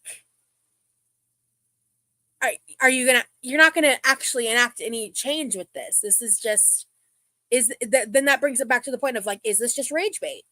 Understand, I'm assuming it's something with the algorithm, like if your video is over a minute long, that might get pushed better. So that's why she decided to just have it end with this very long follow me screen. Kind of strange, but I don't think John does TikTok, but I do a little bit. Whatever. TikTok is a strange place. So yeah. And so basically she is stating that, if an Uber driver does not have a seatbelt extender, that's almost basically discriminatory, and it's their job to provide that for customers that might be the size of JaeBae or similar. So obviously when I see this, like for me, I can understand the want to be safe while you're driving, right? Like I get that. I understand like driving is scary, getting in an accident is scary, that stuff, right? But it's interesting to me that, again, this is what we've talked about with JaeBae in the past, is that these are situations that, in my opinion, she has put herself in, right? Being this size, but then she doesn't go, like she claims, again, that she is disabled, right? Her size is making her disabled. No, as we saw, actually, it's not her size. She has other disabilities. So if John sees this, that's actually, that point's not accurate according to what I've seen of JaeBae. But somebody asked me, did I see the South Park obesity special? I haven't. I kind of wanted to. I just haven't looked out for it. I don't know. I don't know where to watch that, actually. Please hit that thumbs up button for our host, Rosie. Thank you, Skinny Queen. Yeah, please don't forget to hit like, leave comments, all that fun stuff. Excuse me. Let's see here. Okay, fair enough. But to expect, it's like, I am disabled is what she's claiming. And then, but she expects everyone else in the world to change how they do things. Sorry, I'm reading chat. Each person should have their own private plane. No, really, please just give me a private jet. So that was funny. Things for her instead of going through like the proper channels. Like if I was someone that was, or someone that's probably in a wheelchair, right? That knows that they're going to need specific help and different accommodations. They're not going to call a general Uber to get around, right? Like they understand that that's not going to work for them. They have to find I'm sure there are plenty of services for them that they know and that they can use. There are services, some of which that I believe are covered with insurances for transportation for people that are in wheelchairs or have things about them that cause standard transportation to not be the best option for them. Whenever I fractured my foot, I actually had to use those services to get to medical appointments. I think you can't really use them like Uber. I think they do have to be used generally for like medical appointments or certain approved things. And there may also be services where like it may not be covered under insurance, but if you just needed it to get to and fro, you could pay whatever the prices are for that as well, just like you would with an Uber. And then I did want to touch real quick because Cal Bell said aren't some floors handicapped, like wider doors for wheelchairs and more room for wheelchairs. So yes, and especially in the US, we have the ADA, and part of that is like all hotels have to follow ADA accommodations. Like, so the bigger issues with the hallways and all of that actually comes with like the more historic older buildings, especially those in like the UK and in Europe and other countries. In the US, especially like more like the hotels that have been built in recent decades, they have very wide hallways. They have very like wide access points. Like that demand of the petition turns the petition into something that could maybe be something worth of note to discuss and look into, and that would maybe back up. But those claims and like claiming that they need to have like 6x up to 6x robes available, it's like robes as a whole are a luxury. Like these complaints that you're saying are like luxury in the standard side of things. Like, make it make sense. That will be great for them, right? They're not going to expect the Uber to change everything the way that they are situated because they have this, they have these accommodations they need. But with JaeBae, it's almost like I am disabled and I have all of these issues and everyone else needs to fix everything for me. And I don't need to do, basically, I shouldn't have to do any work, or it shouldn't have to be any more difficult for me to get around. And again, like we've talked about this before and how I feel, like I think that it is, I think it's slightly disrespectful for her to call herself disabled on the same level as someone that is in a wheelchair and they have no choice, right? Or whatever other disabilities. Okay, John, I gotta disagree with you. Love you, but it's not disrespectful because disability is a spectrum. And I mean, the truth is, I don't know the specifics of JaeBae's disabilities, right? So I can't expand too deep into it, but I'll talk on me for a second because I am disabled. I am disabled by my CPTSD. I am disabled by my chronic pain. I am disabled by whatever autoimmune issue I have going on that I have yet to be able to get diagnosed because I'm currently being roadblocked due to financial blockages. I am disabled in the sense of I am not the kind of person who is stuck in a wheelchair all day, but I had to rent a scooter to fully access and enjoy myself for the full part of the day at the fairy festival that I went to. And so to say that that's disrespectful is a very, I'm trying to choose my words carefully here because I really do like John, but like I do feel like that's a little bit, it's short-sighted, and it's not fully understanding the plight of what disability is. Because things like Ehlers-Danlos syndrome, for example, things like fibromyalgia, you don't see the person's missing leg. You don't see the paralysis in their legs not moving. But they are dealing with things that are so painful and so hard and so taxing mentally, emotionally, and physically that it is disabling to them. And then the mobility aids come into play on a more as needed measure instead of a 24/7 measure, So I got to disagree with John heavily on what he just said. And per Jay's own words, she doesn't attribute her obesity as a disability. Although her lack of transparency about what her disabilities are will feed into that speculation. Someone might have that there's no changing it, right? I've said this many times when it comes to being the size that JaeBae is or just being overweight in general, there is some personal change that you can make to mitigate that, right? Like, I personally believe that JaeBae could make enough of a change to where she doesn't have to be on oxygen, because she's claimed that that's something that she needs, right? Sorry, I have to acknowledge this chat. JaeBae comes from a place of massive privilege despite being disabled, and it really annoys me how she will never acknowledge it. Yeah. Absolutely.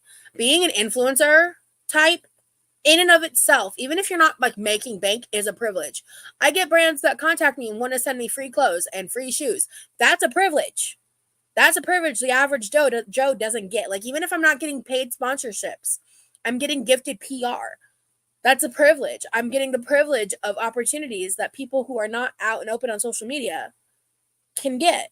Like, and she gets that ad nauseum. And that is genuinely not from a place of jealousy. When it comes to that part of her life, my stance is like, do you, go you.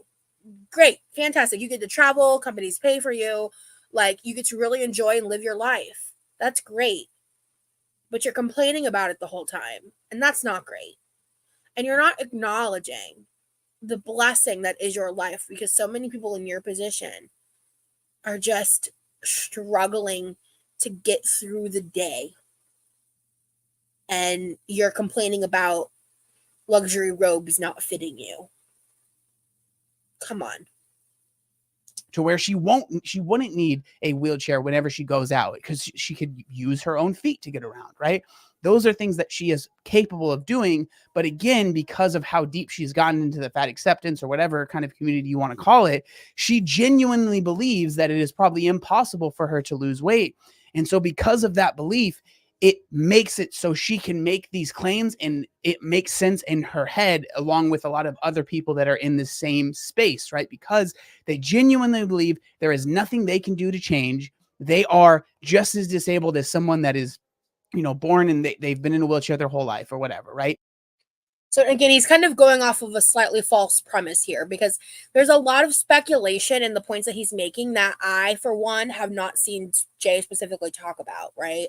So, like, it's not the fat part that's the disability with her, but we don't know the comorbidity. So she's almost kind of painting us into this corner where it's like we can't properly understand her experience, but we're expected to believe that experience and to feel sympathy for that experience without any working knowledge on what that experience actually is, because the fat's not the disability. And maybe she's explained it in the past, and like, if someone has a link or anything, by all means, like, I would love to know more to understand, because clearly she's like 27 on a breathing tube. That's not just because of her weight. Like, she's not fat enough. Like, she'd have to be at a couple hundred more pounds and like immobile to need the oxygen just because of her weight. Like, there's some other comorbidity, and I swear I've seen something in the past where she's talked about it, but I can't for the life of me remember what that would have been or how I would have found it. Hi Smug, good to see ya. So yeah, anyway, but yeah, he's kind of going off some points here that I kind of want to debunk, but I've already kind of gone into. And pulmonary hypertension, where did she say that? Oh, your coworker. Never mind. Sorry, I thought you were talking about JaeBae. They genuinely believe that that's the same thing, and so you wouldn't ask someone that's in a wheelchair to change, so why would you ask me to change? It's like they see it as one and the same. And it's interesting reading through the comments, right? Because some of the top comments is like, wait, why don't you just bring your own, right? She claims that she does bring her own. But again, it's interesting. And there's even like, do you, there's like even more comments where it's people saying like, you should bring your own. That's some of the top comments here, right? And I think that that's interesting because again, she claims that she does that already, but it's interesting to me because like we've said before, it's like she just sees it as this is something that's difficult for me and it's like a inconvenience. So literally every single Uber driver should get a seatbelt extender and then be reimbursed by Uber. That's her solution.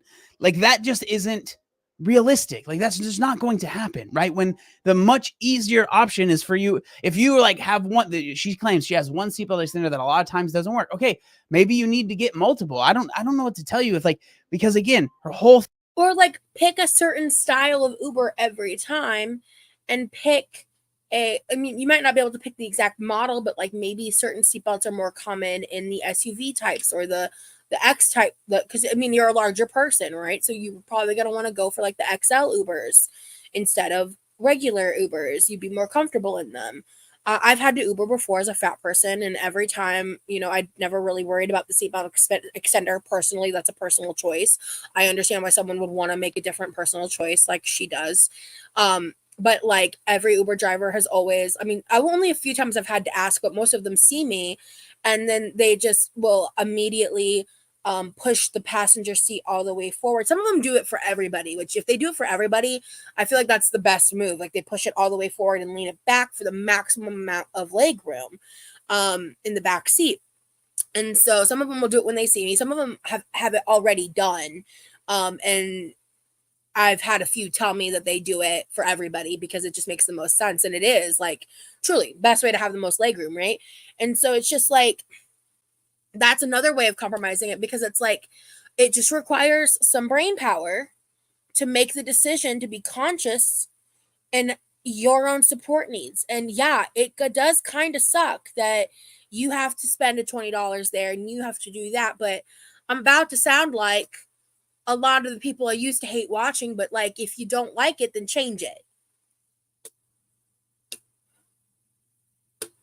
Not to be a dick, but like, come on, man. Like, it's a $20 seat expender. You're spending extra money on Ubers and flights and travel.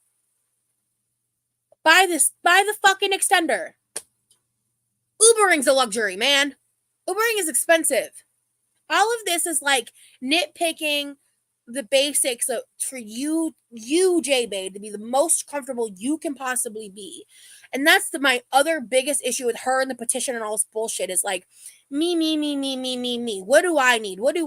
And it's like, and that was like the biggest problem with all of this is it's so fat centric, where had she been more about the cause, more about the perpetuating of fat acceptance rhetoric and fat acceptance, there's a word I'm looking for.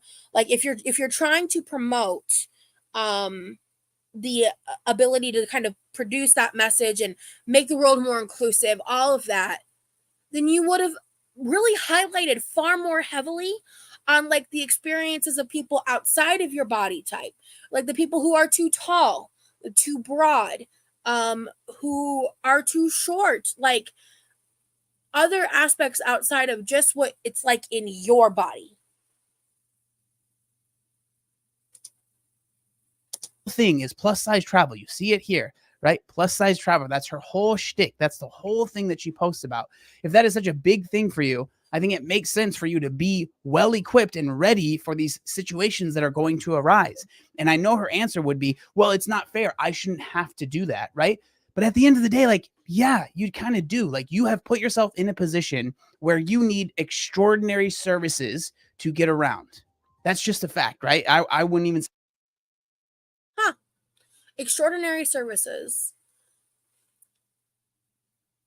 That's a really interesting use of that vernacular. I really like that because, like, I think having wheelchairs be available is not extraordinary like, I think that is a reasonable expectation for a large source of the population. I think there are other accommodations like the seatbelts extenders being on airplanes, like that makes sense. But to expect like extenders in like niche situations like rideshare, where it's just far more impractical, and the robes thing, the widening of hallways, things like that, like extraordinary. That is absolutely the word to use. Say that she disagrees with that. And so because of that, you should be as equipped and ready as possible to make it the most enjoyable experience for yourself. It genuinely feels at this point that she likes to quote unquote travel because she is able to find content to complain about on the internet. That's what it feels like. It doesn't even feel like she enjoys traveling at this point. It feels like she enjoys finding something to complain about and finding something to post about online, because that's her whole brand. That's her whole shtick. JaeBae has mentioned pulmonary hypertension as well. I can't remember exactly, but it was in her explaining the oxygen. I remember because I was a nurse for 10 years and it's super rare to see it in people in their 20s. Wow. I honestly don't know a lot about pulmonary hypertension. I don't have any hypertensive issues as of yet, thankfully. And hopefully it stays that way. But I don't know too much about it to speak on it. But I mean, yeah, that does explain the oxygen, and I would be curious to understand what the root cause of that is. If it is, I'd have to research into what pulmonary hypertension even is to really speak on it. So I don't want to talk out my ass. Don't get me started on what it's like to be a little fat and tall. Oh gosh, I'm so sorry, Jenna Rose. And hi, Allie the animator. Thank you. Here's her explanation. Just stopped in to say hi. Love the laid back nature of your vlogs. It's very comforting. Thank you, Savannah. Well, hopefully you can come back and watch the replay and see what you think of the reaction stream. But Brie, I think if it's a link, it won't show in the chat because you're not a mod. But my email is quirkyloverosee@gmail.com. If you want to go ahead and send me the link via email, I can pull it up and we can watch it. Actually, if you can let me know when it's sent, I will do that actually. Gotta run. Okay, awesome. Thank you, Seattle. Thank you for being here. Yeah, so go ahead and email me the link because once this is done, we'll pull that up real quick. I actually want to see that because it might give some more context. And if there's any other commentary involving her health. Yeah. As you know, they monetize that TikTok, monetize those videos, and all of those things are monetized. She is making money off of this, right? And so it just that's honestly the vibe that I get off. Yeah, the whole 13-second video minute long with the outro is absolutely 100% a money-based decision, which again, as an influencer, there are a ton of people that do that, but they do that for like skits. They do that for things that are exploiting their health and causing fat people as a concept to look bad, because that's what this video is. Like, it makes people like me look bad. It makes people assume that people like me want those same things, and I don't. Off of this. That brings up another point that I wanted to bring up. So this is just a TikTok of her just dancing at this club bar thing. I don't really know exactly. Again, we can't play the audio, but it's just her sitting on a chair kind of dancing or whatever, right? But if we look at the comments, the majority of them are not the nicest, but it illustrates a point that I want to make, right? So some of the top comments are, I'm a mom with two truly disabled kids. It's debilitating, not from their choices in life. I have been obese, but I never use it as an excuse to shame every institution around me. Work on your life, right? And then dancing in that chair causes you, because you weigh too much to stand up, ? I'm surprised they let you in. No way you're dancing. You can't even walk at a grocery store. So again, the point that I want to illustrate here is that she has put herself in a position, in my opinion, where I'm going to let him keep talking in a second, but I really wanted to talk on this for a moment because what I wish the world understood better, I feel like the world would benefit. I feel like even people like John would benefit from understanding that disability is far more dynamic than what we've been structured to see or understand of it in society. And that disability is a spectrum, and that you can be disabled and have moments and have like very finite ability to do things like dance, like joke around, whatever, be a little more physical for a very short amount of time. So when you're watching like a 13-second video of a chair dance, and using that against someone who is disabled, again, not specifically for their weight, but again, he's running off of either an assumption or misinformation. Unless, of course, JaeBae in the past has said that, and that TikTok we watched was deflection or something, which is honestly a possibility, but I would need to see evidence to take that seriously. But yeah, that shit frustrates the hell out of me because disability is just far more,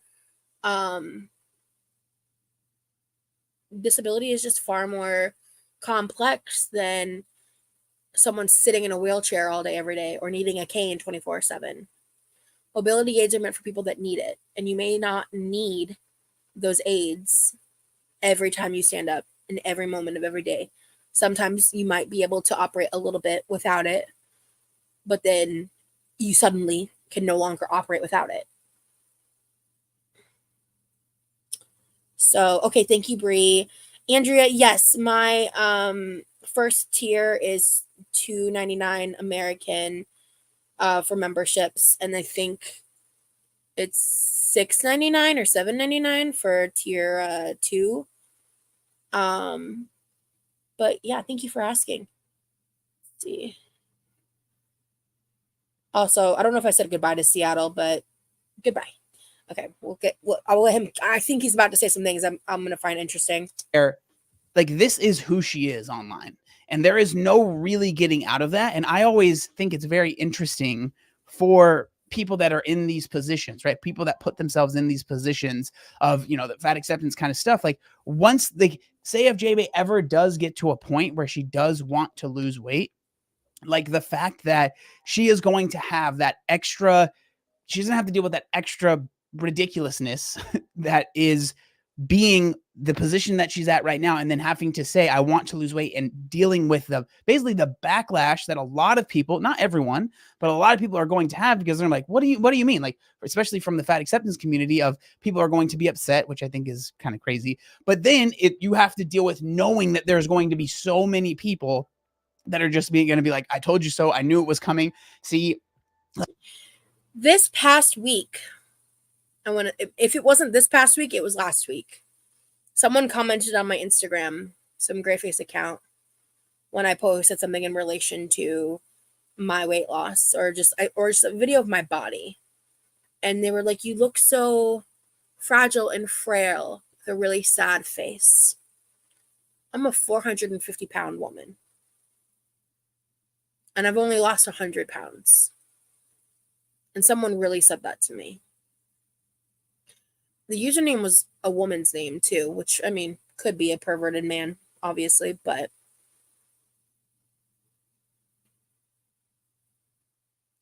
ooh, I'm getting emotional. The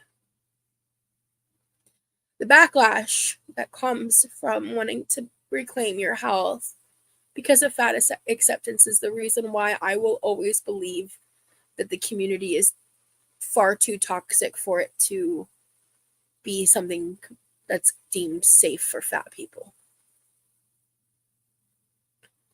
The fact that you are actively discouraged from making a health choice for yourself. I'm not shitting on anybody who chooses to not lose weight. That is their decision. But the mind games that I have to deal with from people who, from the one side of it, where I'm just a death fat loser, piece of shit motherfucker that can't be liked for any fucking reason, to the other side where I'm no longer liked because I'm no longer an active participant in fueling the fat gaze and leaning into the fat acceptance culture and all of that. It just, like, bouncing between those dichotomies is really hard, man. Like, it just is. Like, the benefits of being on social media and what I do here is far outweighs any of the negativity for me. Otherwise, I wouldn't be here. But it's hard. And it is psychologically so damaging. Comments like that, the fragile and frail comment, those fuck me up far more than any, like, death fat land whale type shit that I get. Those just fuck me up, because there's certain wording and verbiage that can really only come from feeders and fat admirers and the fat acceptance crowd. Like, I can just tell when it's them versus when I'm getting trolled. And I think because I have previous emotional ties, I have a deep-seated tie within that community in my past, just like Jay does. I think that's probably why it hurts more. And that backlash is one of the hardest parts of all of this for me. Absolutely. like like no one likes to be told I told you so. You know what I mean? And so like that definitely is going to play into if she ever decides that she has to lose weight or something has to happen, right? I don't know. That's something that's really, really interesting to me that I always kind of think about. But I'm genuinely curious. What do y'all think down in the comment section down below? Thank you so much for watching, and I'll see you next time. Thanks, John.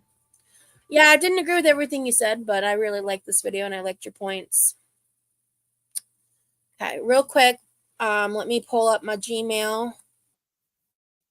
I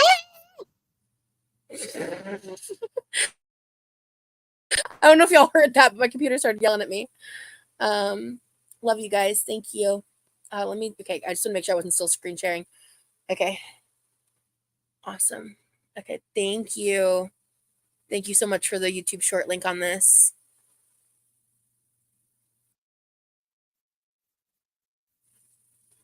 Okay. I'm gonna close that. Excuse me.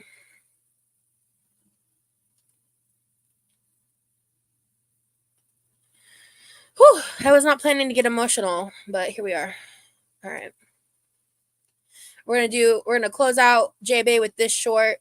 And I haven't seen this, so I might watch it all the way through. I might pause. We'll find out together. Hey there. Thanks for asking this question. I actually get this question all the time, especially being somebody in a larger body. A lot of people assume that I have oxygen because of my weight or something like that. The reason I actually wear oxygen is because I have a rare lung disease. It is called pulmonary hypertension, not to be mistaken with high blood pressure. It is an actual lung disease that affects a lot of people. Weight is not really a factor that goes into it. It affects a lot of babies. It affects people of all ages, and they don't really know what causes it.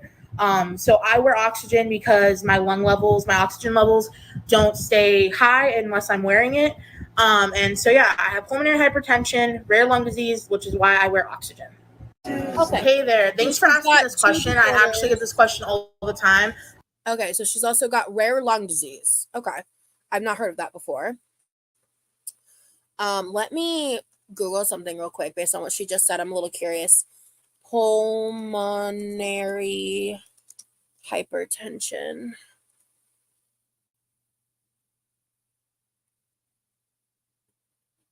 Okay. Serious condition that occurs when blood pressure in the lungs arteries are abnormally high. So it is high blood pressure specifically in your lungs arteries. So it's like obviously kind of just like hypertension, but specifically to the lungs. Okay, interesting. So so then what's rare lung disease? Hold on. Rare lung disease list? Is there multiple rare lung diseases? Is she just being...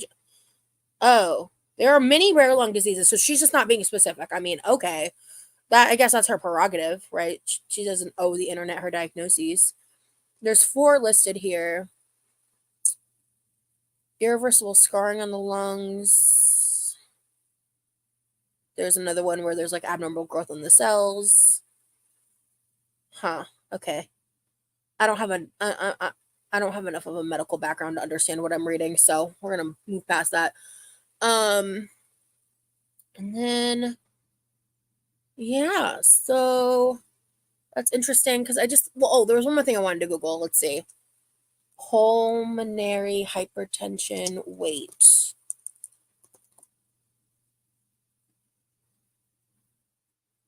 Obesity is commonly associated with pulmonary hypertension. First sentence. And weight loss and exercise can help manage mild cases of the condition. However, pH affects people differently, so it's important to consult a doctor before starting an exercise program. Some activities like weightlifting and intense cardio can put too much stress on the heart and lungs. Okay, but like mild water aerobics would probably be great for her. I don't have this, but then that's great for me. You know, there are days where I'm with my own issues and my own pain. I can't go nearly as hard as I want to, but I still get in the pool. I still dance around. I still like do my underwater treadmill type beat, you know.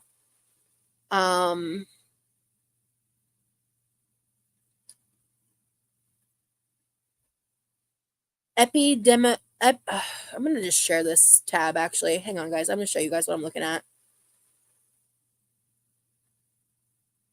Oh, well, see, that's the thing, though. She listed it separately, Laurel. That's what I could have swore she said, because when I looked under rare lung diseases, pulmonary hypertension was not there. Let me Google one more thing. Hold on. I want to just make sure I understand this, because I don't like to talk about things that I don't fucking understand. Hold on. Is pulmonary hypertension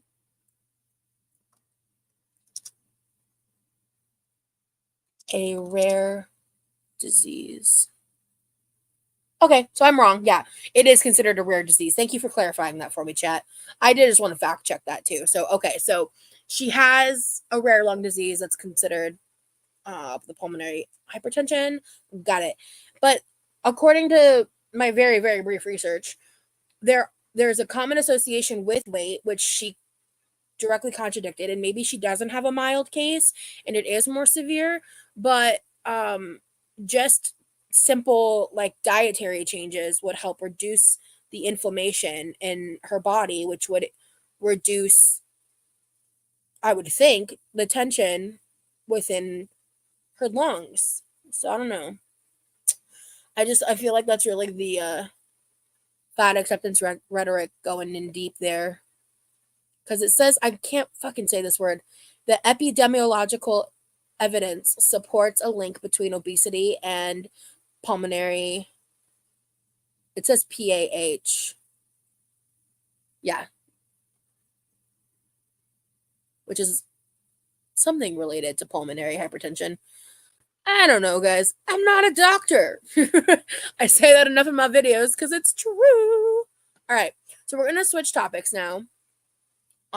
Hey, Kiki, good to see ya.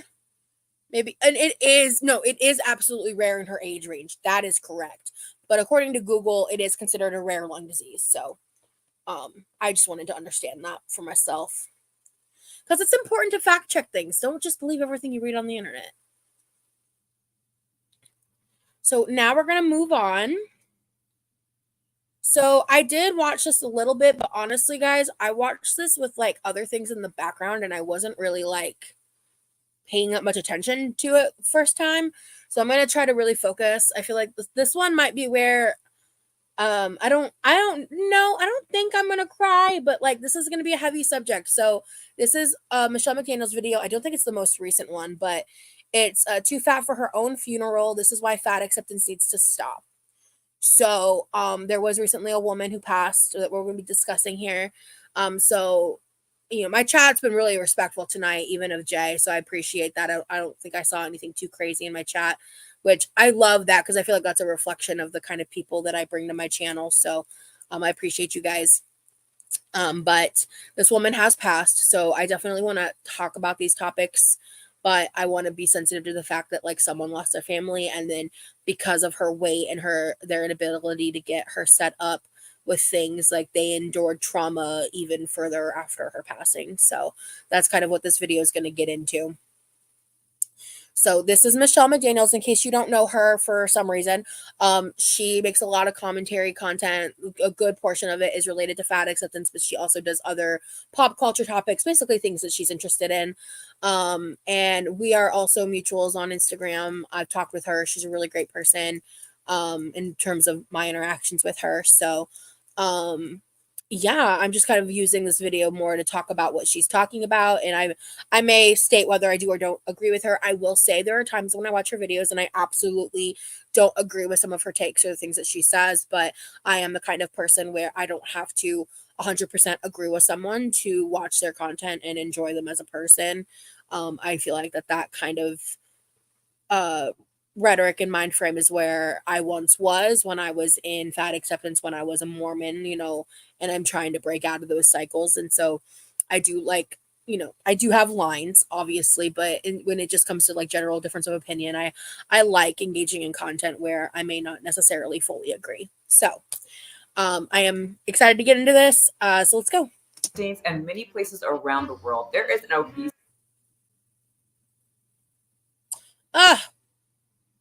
YouTube. Did I forget to refresh? I thought I did. I'm going to refresh. In the United States and many places around the world, there is an obesity epidemic with the rise of fat. Fat activists invented body positivity. Food chemicals in our food.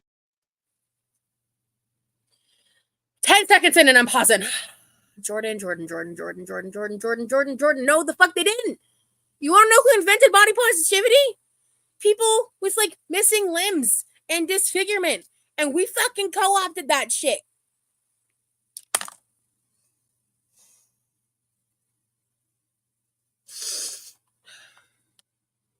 Anyway. With the celebration of gluttonous activities and the hashtag #FatGirlJoy trending on TikTok, obesity is at an all-time high. Many people on the internet warn these individuals who are part of this fat acceptance movement about death, but what about after death? What happens when you are too fat for your own funeral? I've always wanted to be cremated personally. And the day that I learned some crazy stuff about what happens with people of my size and trying to be cremated, yeah, I don't love that. I might get into that later in this video, but yeah, don't love that.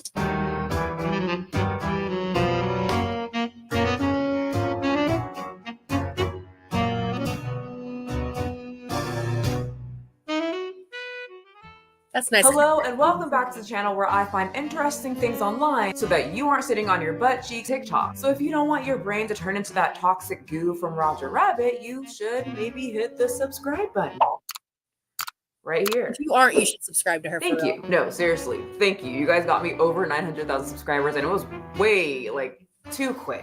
You guys are too good at hitting that button. Oh.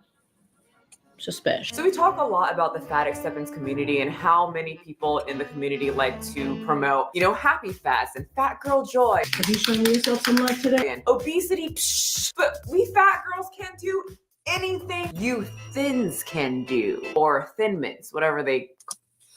I mean,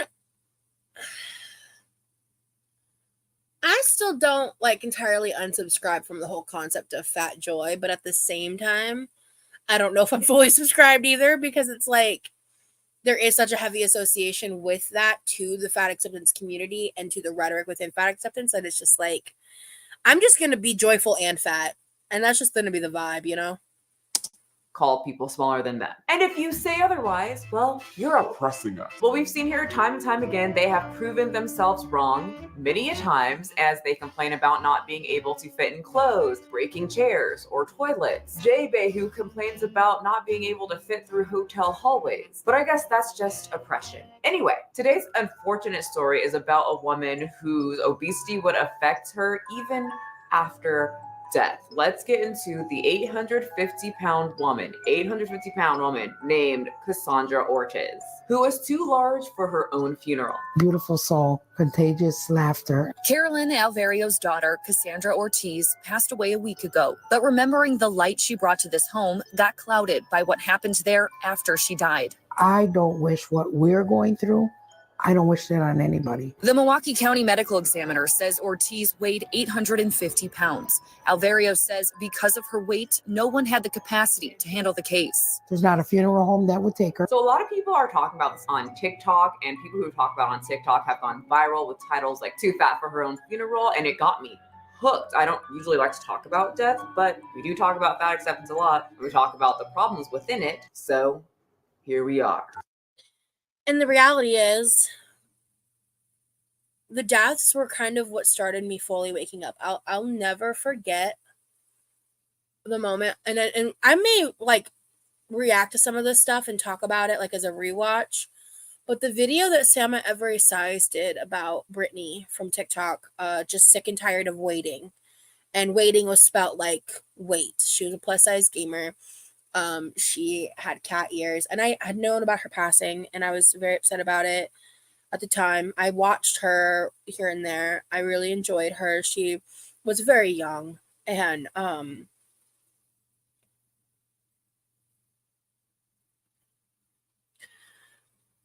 that video that Sam made was when I found out that she made a video before she, like right before she died, basically begging fat acceptance to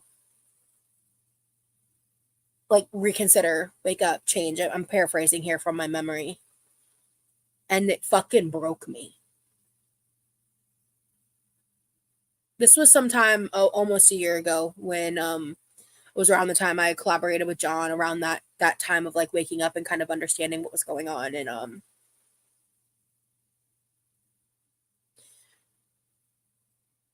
And then another video I watched again. These might be videos I actually watch in a future live stream, and just to kind of commentate on and talk about them, because I'll have a lot of things to say within my own experiences as well. But it's just like this video that explained all of these women and how they basically died before they could escape feudalism, which is a little bit different than this, right? But it's all tied around these rhetorics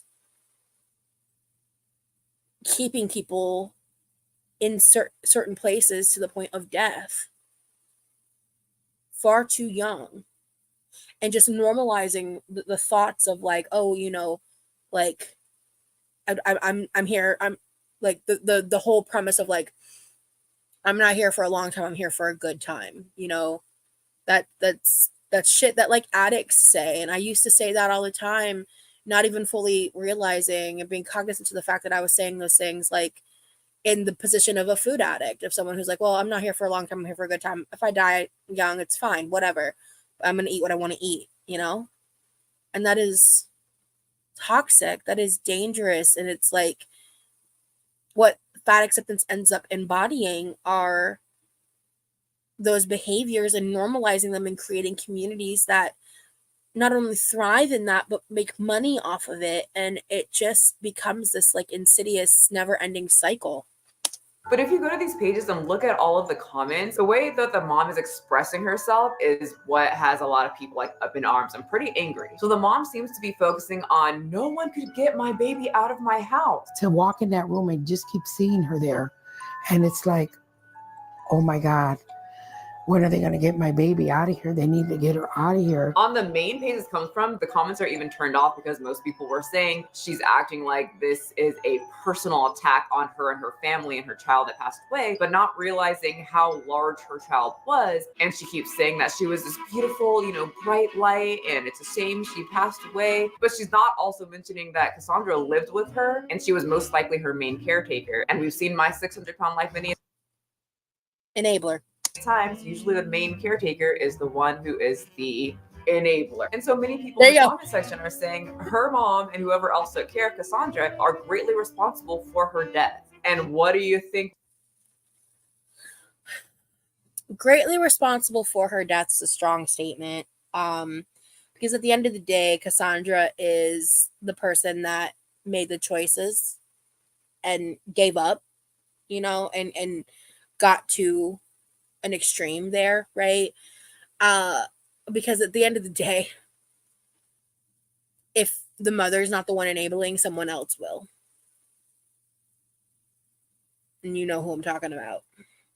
What happened if she got over 800 pounds and then passed away? It was a struggle for her to even move herself. It's going to be a struggle for people to remove the body once she crosses over. So eventually the fire department heard about the problem and they wanted to get out there, and they eventually did get out to the area to transport the body. But due to the extreme size, it took an excessive amount of people to get Cassandra's dead body out of the house. There were at times 20, 30 people in this house trying to help this family address this situation. So they managed to get her into a special van, but unfortunately, as the 25 to 30 people that were there trying to lift 850-pound Cassandra, a real-time emergency happened, like a fire broke out, and they had to just leave Cassandra's body in the van for just another day. Myself and my colleagues were not capable to take her from our van and to put her onto any type of table that could be large enough to accommodate her. Which I think they were saying that even the van was having trouble transporting the body. And now her mother is complaining because she's saying they didn't get to her daughter's bodies fast enough,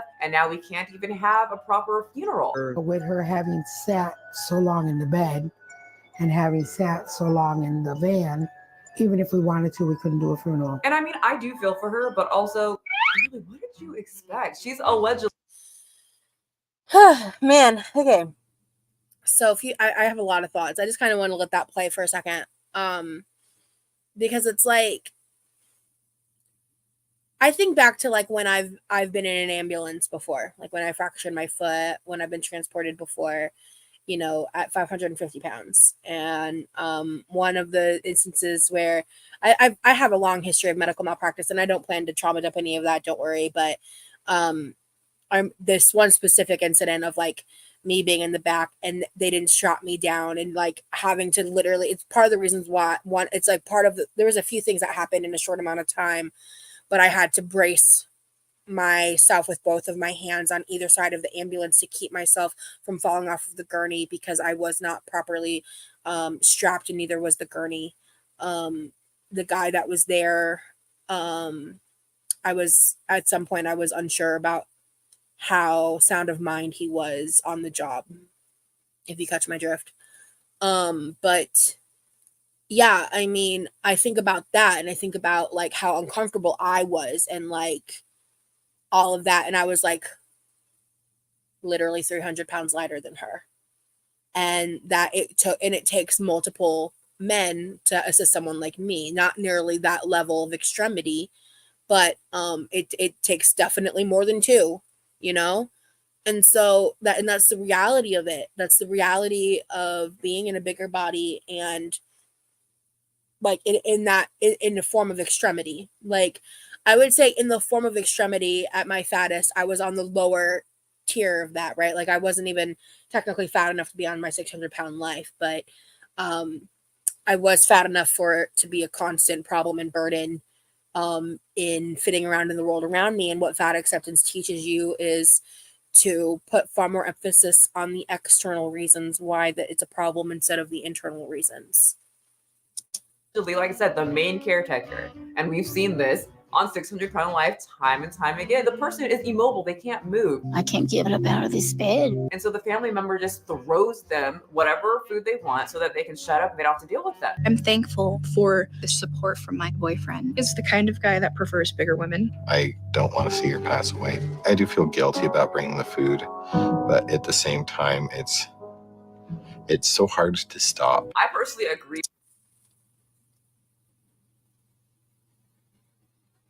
Ooh, I want to talk about, hold on. I want to talk about that clip. We're going to watch that clip again. Hold on. I want to talk about that. And so the family member just throws them whatever food they want so that they can shut up and they don't have to deal with that. I'm thankful for the support from my boyfriend. He's the kind of guy that prefers bigger women. I don't want to see her pass away. I do feel guilty about bringing the food, but at the same time, it's so hard to stop. It's so hard to stop. That word choice, I would bet $1 million fucking that guy's a feeder. Not because he's just with a fat chick, but because it's just so hard to stop. And the guilt on his face. That man clearly derives pleasure from that experience. And oh my God, I got fucking chills. I try to like not fully demonize all feeders because I do genuinely believe there are a lot of men out there that feel actual guilt about it, but like they don't stop. They don't stop sending the food money. They don't stop encouraging. They don't stop begging for certain things from women. They don't stop seeking out a certain kind of partner.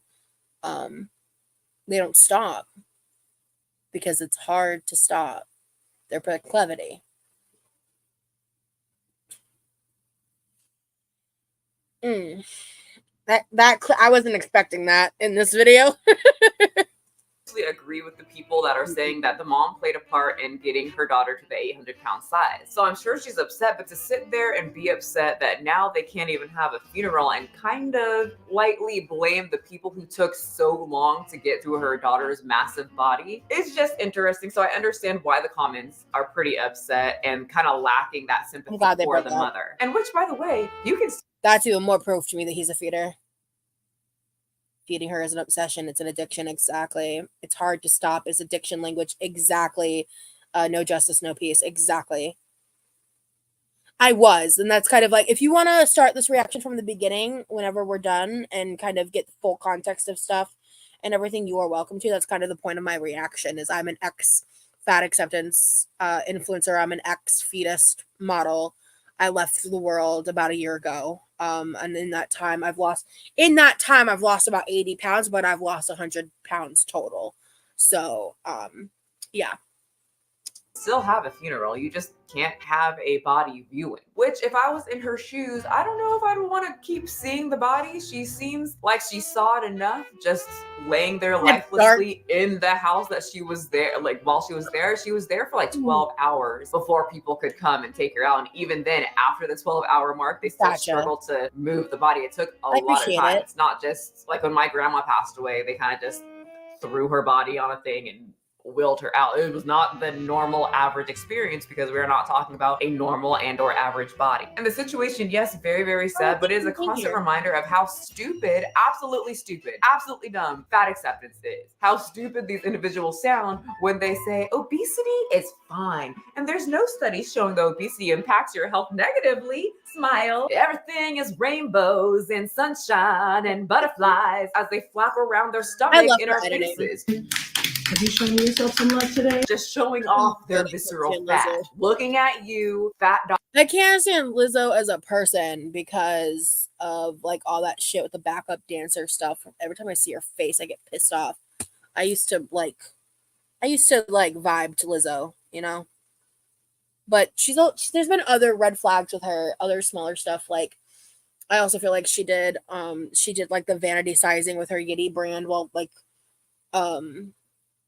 spouting that it's size inclusive. I don't love that. Rainbows and sunshine and butterflies as they flap around their stomach in our faces. Have you shown yourself some love today? Just showing off their visceral fat. Looking at you, Fat Doctor UK. Yes, a fat acceptance doctor. What universe are we in? The stupid universe. Videos of the fat acceptance doctor, linked below. Alvario urges other families to pre-plan arrangements. She wants the state of Wisconsin to have a protocol for situations like her daughter's. Something's got to be put in place. To me, when I saw that last clip, it's like now she wants to take action. Now she wants to help her daughter in any way that she can after death. Now there needs to be protocol set when this type of stuff happens, when it doesn't have to happen. And the other issue that people are saying is that there was no mention of I could have done better, or maybe warning other families who have obese family members who have a food addiction problem. This is what happens when you are helping your family member with their addiction. This is your future. Do not help your family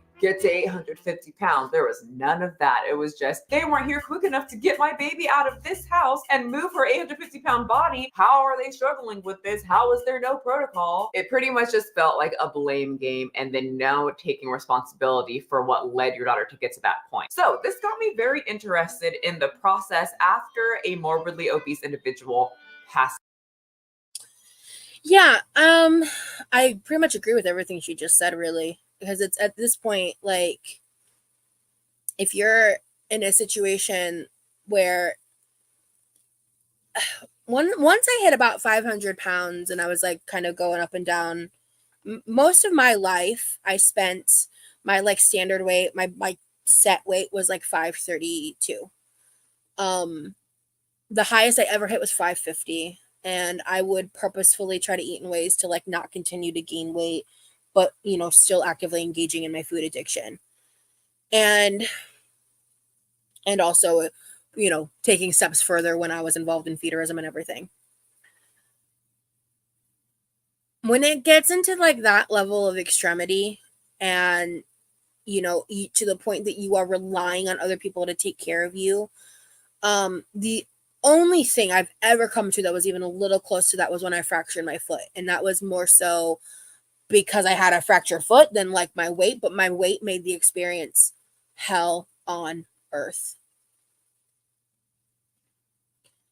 I like had to literally crawl along the walls of my apartment to try to get myself to the bathroom, screaming in pain the entire time because I didn't have a accessible apartment to be able to like move about in a wheelchair and do all of that. It was one of the most demoralizing and horrible experiences. And, you know, that happened right around the time, like right before my breakup. And then I moved to Florida in October. All of that happened started happening in May, I believe.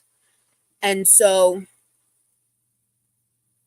those experiences, like at that point, I was already watching Girl World content and like secretly unpacking things and like secretly having some opinions that I knew would get me canceled in fat acceptance, but never saying them because I was afraid.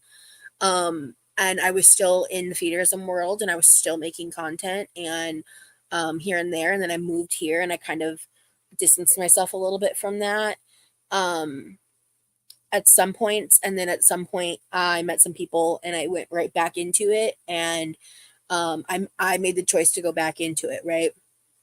And then ultimately I finally just came to accept that I needed to fully leave.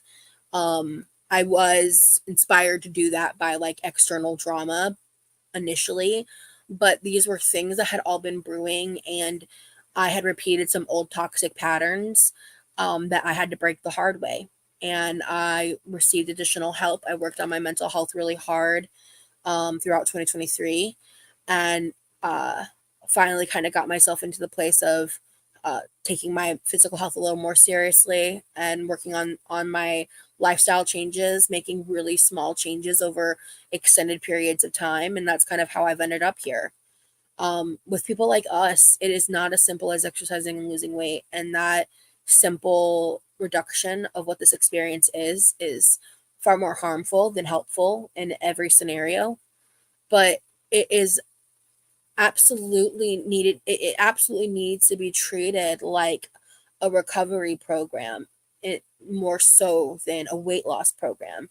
I do believe weight loss should be an aspect of it, but you have to do that with whatever you're comfortable with. For a long time, I had to avoid tracking and calorie counting because I just had to get used to the changes in my routine. I just had to get used to the reduction of the sugar.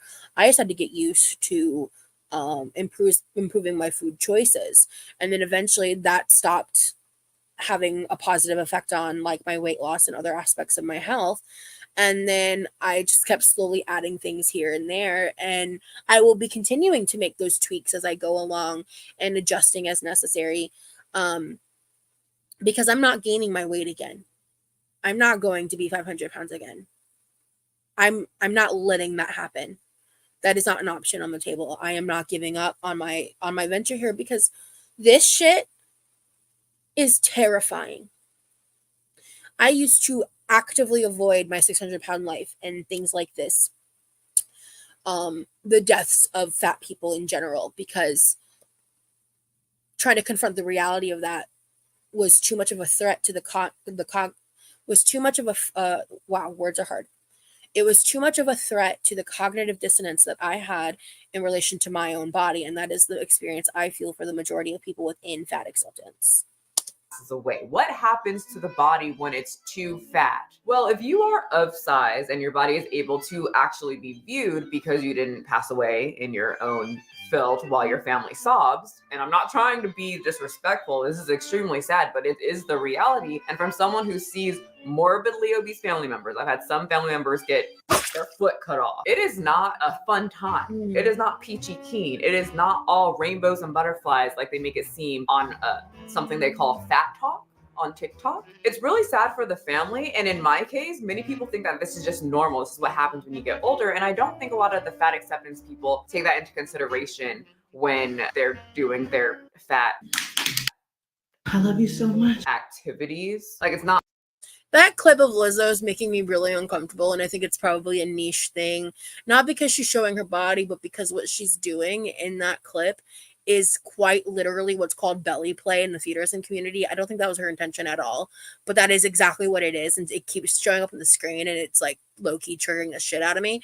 And I hate it because I don't like to think about that stuff. Hello? I muted it. Hold on. can't walk up the stairs and every step they take is painful because they're addicted to food. So if that is you though, just be ready for a supersized funeral. How is the obesity epidemic in the US impacting the funeral industry? Well, in short, you have a lot of extra body. That means it's gonna cost your family or you, whoever's paying for this, a lot of extra money. Most caskets are generally a standard size and cannot accommodate a person who is significantly overweight. Therefore, an oversized casket is required. Obviously. The standard size casket has already increased from 24 inches to 27 inches. Oversized caskets not only require more materials, but are currently still something of a specialist product and are often made only custom made on request. And anything custom is gonna cost the big bucks. Monster caskets. Marsha, I just want to address what you said. I know I may not know the guidelines around reacting, but it seems like this is another opportunity for you to circle back and talk about you. Maybe I'm wrong. So I chose these topics specifically because I have experience in this world, in this sphere. I have a point of view that I feel is unique and not common in the people that react to this kind of rhetoric. I am talking about myself because I'm drawing from personal experience. That is also something that neurodivergent people just do, like in terms of relatability. And at the end of the day, like the way I view my channel and how I do these things, like it is centered around me, not in like an egotistical way, but in the sense of like, this is my channel. So I will be talking about my experiences. I mean, when I watch like Zach react, he draws points back to things that he's familiar with and things that he understands in his reactions. I will also keep my reactions to things about other people. And maybe you missed me talking about JaeBae. I did bring up myself, but I also spoke on Jay specifically and showed a lot more about her specifically. This person, we don't have a lot to react of in terms of a personality.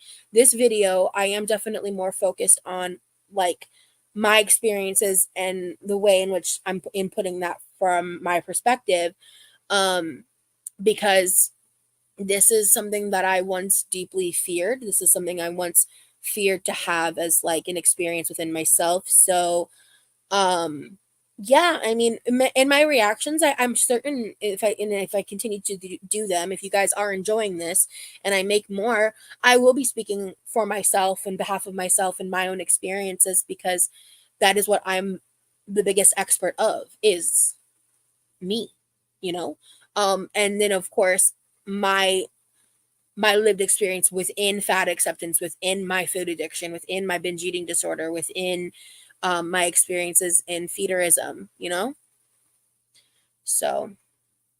Built for the obese. That is huge. You're talking about something that's going to have to be moved with some kind of... Pause. Sorry. No Justice, No Peace said, there's something that makes me very uncomfortable and icked out listening to non-fat people talk extensively about fat people. Am I alone?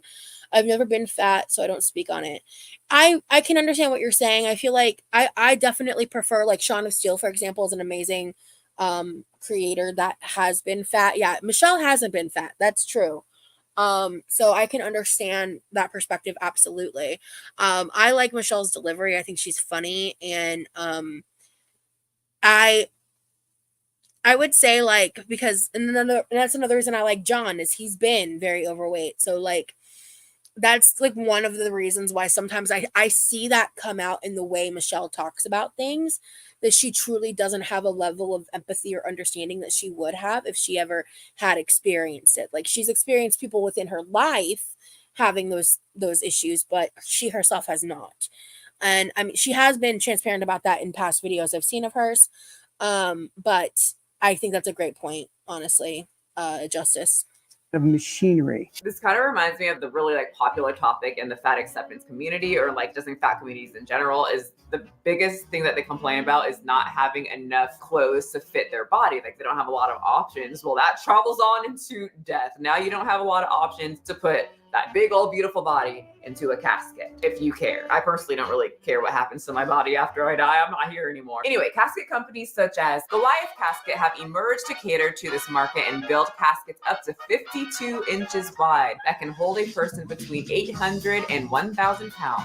You can expect to pay anything up from $2,500 to purchase an oversized casket. That's just like the base rate. And honey, that's not including the funeral. And according to what that firefighter said, I don't think that if 25 to 30 firefighters could barely move Cassandra just like a few feet from the bedroom to the van, and if the van was struggling to transport Cassandra to the house to the mortuary, I don't think there's many funeral homes that one have a hearse to be able to move the body if a van couldn't. I don't think they have people who can carry her over 800. Wait, Michelle was fat in her childhood? I thought she said she wasn't. I'll ask her, actually. I'm curious. Sean, is how you got into Girl World. Oh my gosh, Diary. Because he came in late into the game. I think the majority of us are enjoying it. Thank you, Kels.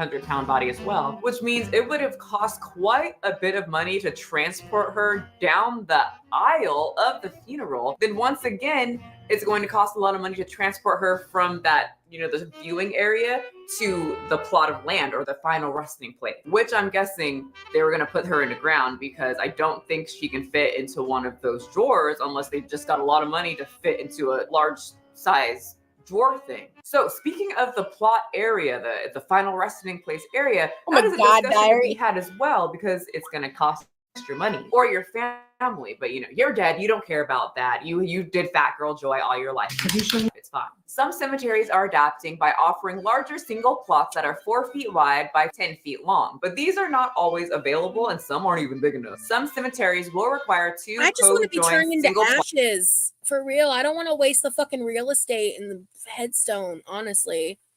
But the reality is when you're super fat, like when you're cremated, you can literally start grease fires. Plots may be required to accommodate an oversized casket. So apparently, and like it's not fat shaming to say that. It's literally the reality of having a fat body, and like stating that as a fact is not fat shaming, but when those points are brought up, that's how it gets viewed within the fat acceptance spaces a lot of the time. And I mean, I think it's important how you say it and how you talk about it, right? Like if it's being used like and weaponized in a harsh, mean way to like try to bully people, that's super fucked up. But that's the reality of it. And I didn't know that for many, many, many, many years.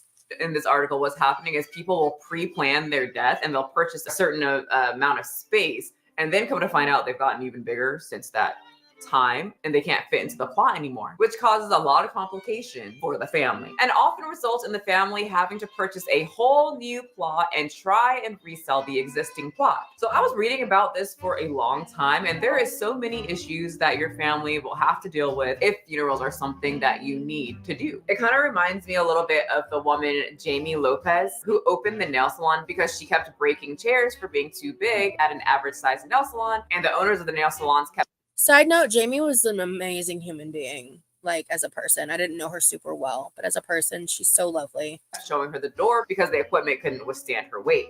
So if you have a place that praises fat people or, just kind of gives people a safe place, they want to attack it. They want to like make us feel like we're unwelcome or we don't belong here. So luckily she ended up changing. I used to want to go to her salon so bad. Like I wanted to go to Vegas back when I was like Fat Rose Phoenix Rosie. I wanted to so bad to go to Vegas, go to a Vegas bash, try out the Heart Attack Grill, and go to the fat salon. Like I wanted to do that so bad. It was like on my bucket list of things to do. No longer for several reasons, but yeah. She lost so much weight. We were all proud of her, but unfortunately the damage was done. She died because of obesity complications. And let me tell you, seeing her dead body wrapped up on that cart that they wheeled the dead bodies away, I won't show you again, but it just made my heart drop. And when I saw her on there, I was like, because she was a big woman. I can't imagine someone who was 850 pounds trying to be, taken out of there. All right, anyway, so what happened? So I did pause a little bit, but basically what Michelle was saying was that Jamie did start losing the weight. She lost a good amount of weight, but when that process got started, too much damage had been done, and she passed away anyway. And honestly, like, another reason, to bring it back to me for a second, but another reason I am focusing on doing like a slower weight loss journey is that you can have complications from rapid weight loss that ultimately can lead to killing you. I wouldn't say that's like I would say that's more of an extreme example, right? I don't think that's like obviously everyone's experience, but I've seen like fat girl fed up or something like fat fed up girl, something like that. I don't remember her username on Instagram. She had some crazy complications because she naturally lost like 300 pounds in like a year and a half. Her story to me sometimes, like, it just doesn't make sense. Like, she made claims that she got this disease and had nothing to do with her weight loss, but when you Google the disease that she has, basically the number one cause of having it is rapid weight loss, actually. So and I just, for me, that's one of the reasons why I am like hesitant to start any kind of weight loss surgery, why I'm hesitant to do anything that's a fast weight loss. And that's what sometimes a lot of people try to use to discredit me, because I'm not like constantly updating with like impressive numbers, because I am purposefully taking a slower route, because I do feel like I'm at an age and status of health where I have the ability to do that. And if that does change, I mean, I may change my tactic, right? But my goal is to lose 200 pounds in the next 2 to 3 years. And while juggling all my other bullshit. And so I just think that, to get back to what was with what happened with Jamie, it's just like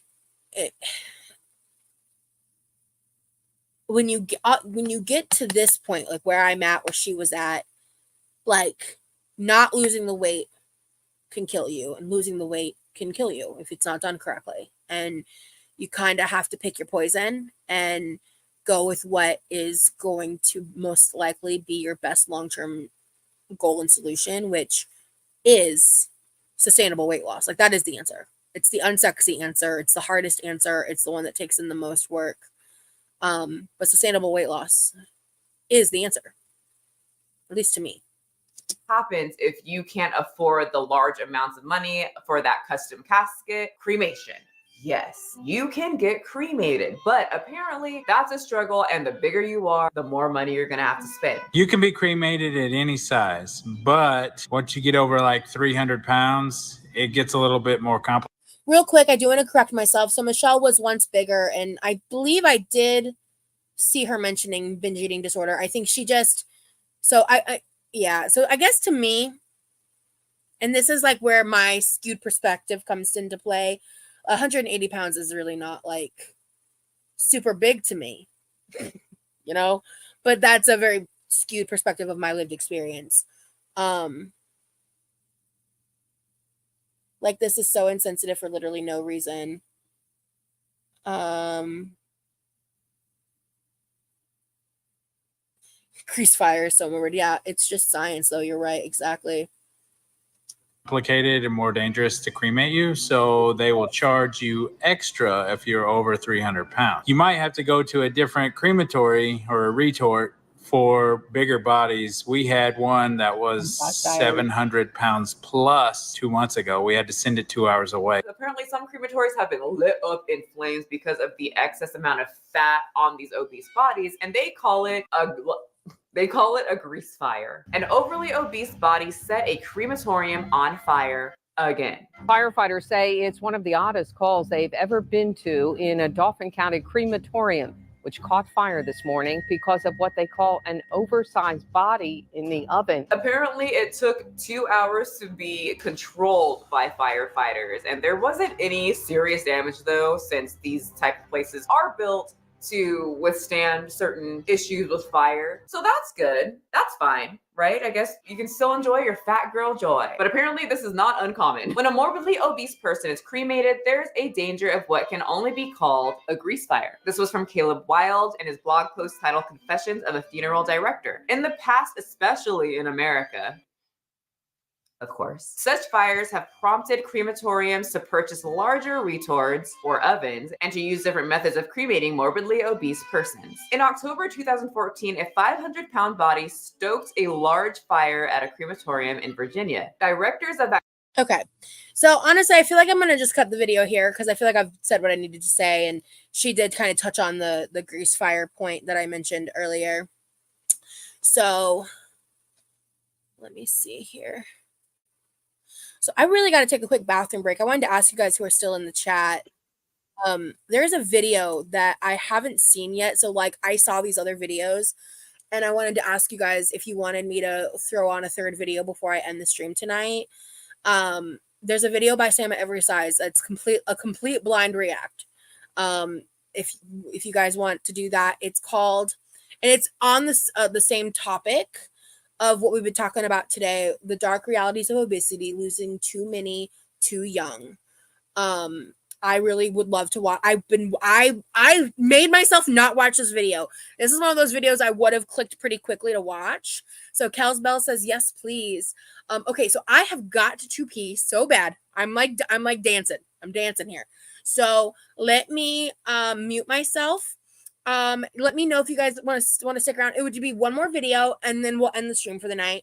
I just think that it would be a grand old time. So okay, we got 3 yeses, so I think we will do it, but I'm literally shaking. I might even grab a little bit of a snack. I got the most delicious cashew flavor from the discount store. It'll be a spoiler for my shop with me, but that's fine. I think I might grab that because I think I need a little snacky snack. So I hope you see my messages, Gigi. I might have missed some. I'm sorry. Some of them, some messages I had to kind of like gaze over because I'm trying to react and stuff. Like, so when it's more of a hangout, I try to make sure I'm hitting the chats a bit better. So, okay, I gotta go. Hold on.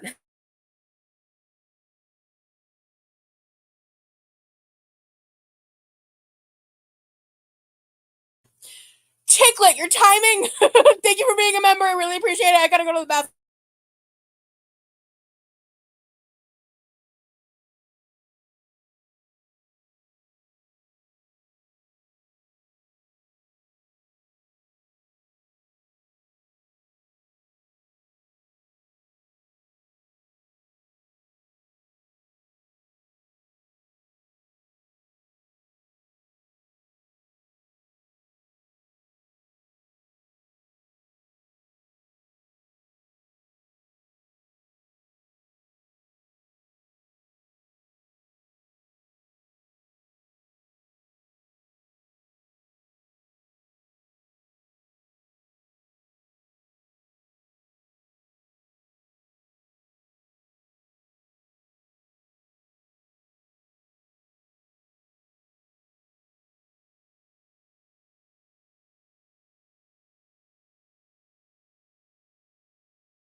Eyes back.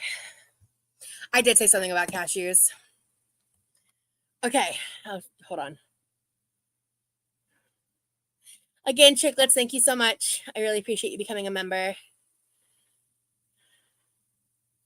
Yes, and Kels, I appreciate you saying that too. Yes, everyone who's been so kind and fun. I really appreciate it. So I got these. I think they only had like 2 or 3 bags.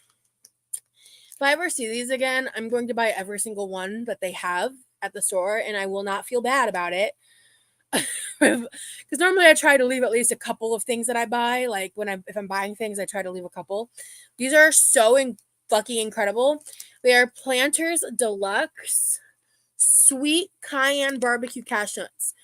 And they are sweet. These are so fucking good. I think these are better than the pistachio barbecue nut. Like, what do you know about a barbecue nut? Come on now. Come on now. I am going to be eating. Heads up on that, because I'm getting a little hungry. Oh my God. I made the most incredible thing, and I vlogged it. I vlogged the whole process last night, and then I threw it in the oven. Because I made 2 like smaller pan sizes. One I put in the freezer. I basically made like a healthy version that's inspired by shepherd's pie. So keep an eye out for that. Not you hoarding the good snacks. LOL. Listen, this shit is so goddamn good, and this whole pack is like 320 calories. So good. Oh my God. I'm obsessed.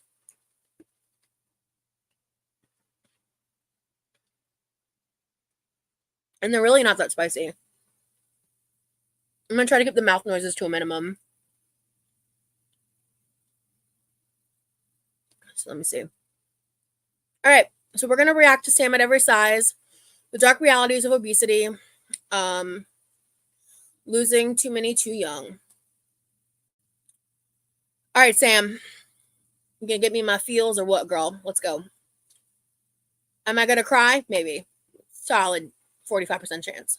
The reality of all of this is that despite what Tess Holliday would have us believe, morbid obesity is not a badge of honor for defying beauty norms.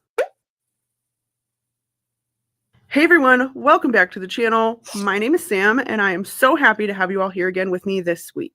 If you are new here and this is the first time you are seeing my face, welcome. I make weekly videos dissecting internet nonsense, so if you're into that type of thing or you like today's video, I hope that you'll consider liking and subscribing. It really helps out the channel and make sure you never miss another upload from me.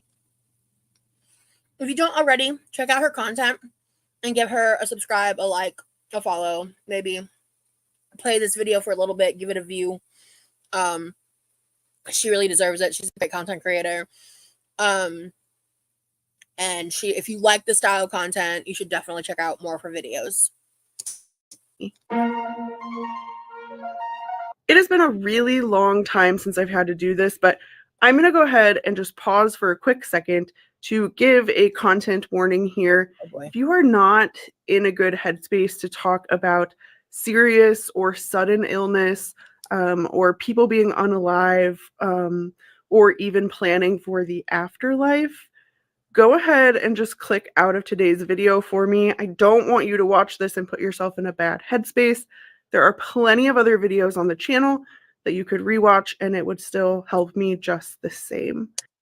We've basically already talked a little bit about this topic today, but if that's the case for you guys, or if you're watching the replay and you want to dip out, I totally get it. I don't plan to react to anything else tonight. Again, we may do more of these streams in the future to this kind of content or maybe other content, but I'm having a lot of fun. I don't know about y'all in terms of those streaming here. This topic is obviously more serious, but I think that these are really important conversations to have and for me to share my perspective on.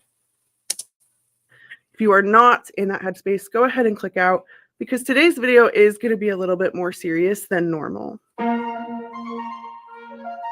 If you've been around the channel for a while, sorry to keep pausing, but I just want to say I'm still trying to get used to normalizing the use of the word obesity. Part of me deconstructing fat acceptance has been to try to stop demonizing the word obese. I still don't like it, to be honest with you.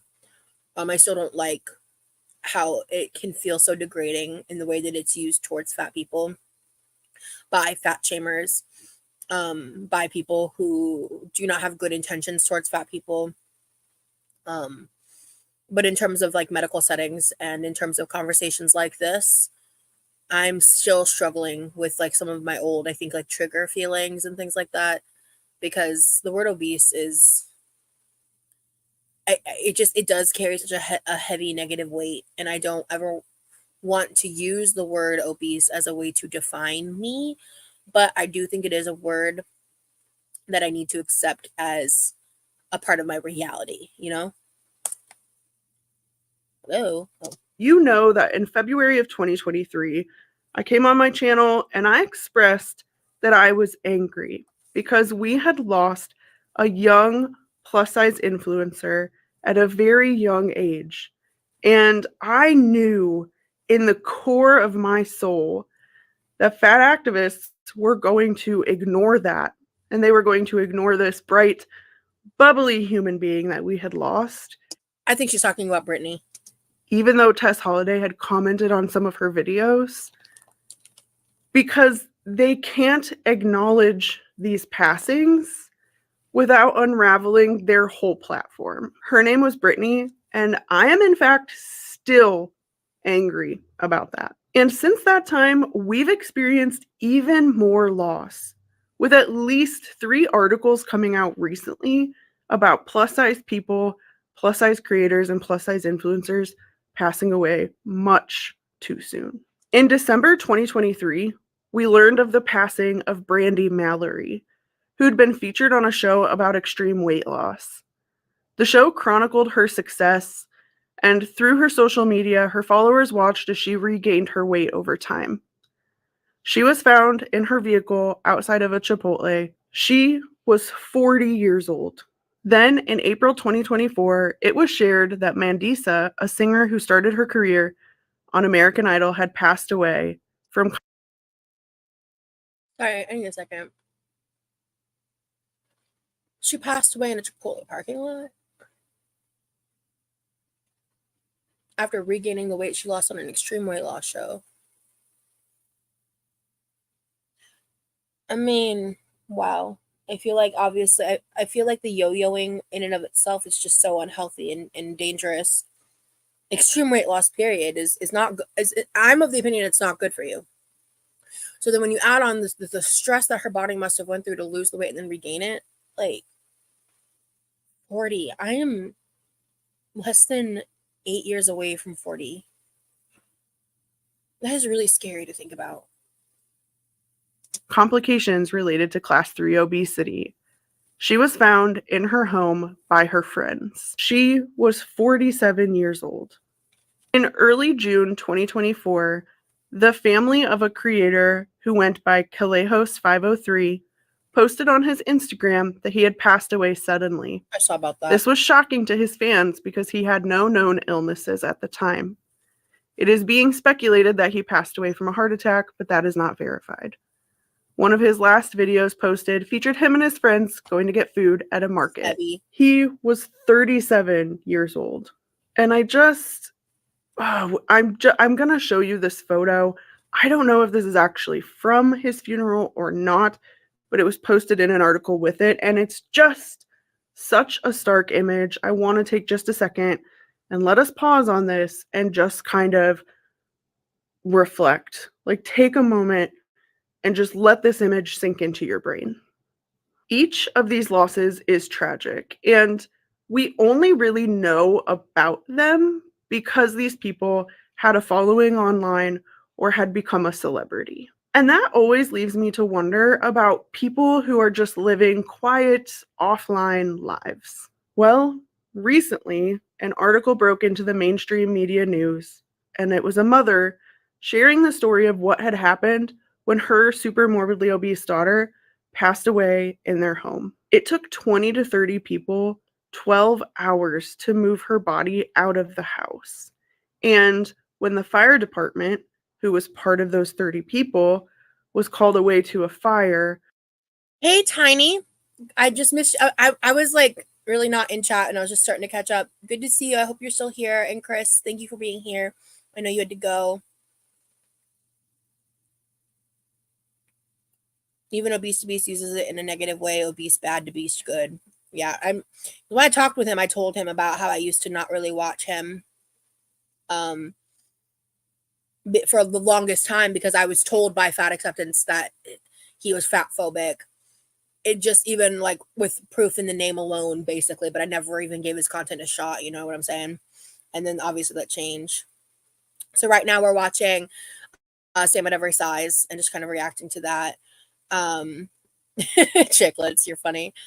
Do you think consuming this kind of content about weight loss, etc., plays negatively on your mental health? I know I personally struggle with it. So I have to be in a certain mindset and mind frame, and I need to go into it. Like, I've been spending this time on this live, really getting into it more. And so it's not something I think I should be consuming all day, every day. I think that would be very negative, but consuming this kind of media was absolutely essential in the process of my awakening, as you could say, in terms of like leaving fat acceptance as a whole. It doesn't hurt me. It's just hard. But everything about my life is hard, some of which is not my fault and some of which is, you know? And it is my job to be educated and hold myself accountable and do what I need to do. This video is hard, but when I saw it, I knew I wanted to watch it because, and it's already being kind of framed as an extension on the video she made about Brittany, that I think I do want to rewatch in the near future, because that story, like, just, it broke my heart. And yeah, there have been times where I've watched this stuff and burst into tears and just like cried my eyes out. But how am I going to process all of these feelings that have held me back and held the weight to my body without allowing myself the space to do that, you know? You're good. Oh, no, and you're fine. Yeah. It can be triggering. I think your question was so valid, and I appreciate you asking it. I'm not upset in the slightest, Justice. Her body was actually left in a van overnight. Myself and my colleagues were not capable to take her from our van and to put her onto any type of table that could be large enough to accommodate her. After a night in the van, her body was then transported at least 3 hours away to Illinois, because there were no funeral homes or crematoriums in the Milwaukee area that could handle her case. Her name was Cassandra Ortiz, and she was 32 years old, about to turn 33 in just 2 months. And I just want to pause to say that I'm going to talk about this as sensitively as I possibly can, because this... I'm not talking a lot because we already just discussed the story with the Michelle video. But yeah, I just wanted to kind of reiterate that point. These people, they're human beings. And even though we're mostly focused on Cassandra, again, she's a human being. Her mother is clearly mourning, going through a grieving process. And I understand her frustration, and I don't blame her for wanting to start a conversation. But I also think... I think Sam has a level of integrity with her videos in which I respect, which is why I watch her even when I don't always agree with her. And I feel like sometimes she goes a little too hard in the taint against fat acceptance. Like, sometimes I feel like some reactors, some commentary channels, like, their like anger towards the movement as a whole can sometimes, I feel like, blind their perspective a little bit in terms of the dichotomy of certain situations and certain opinions. It's not something I think is like such a big deal that it's like a huge problem, but that I've definitely noticed a theme of within different content.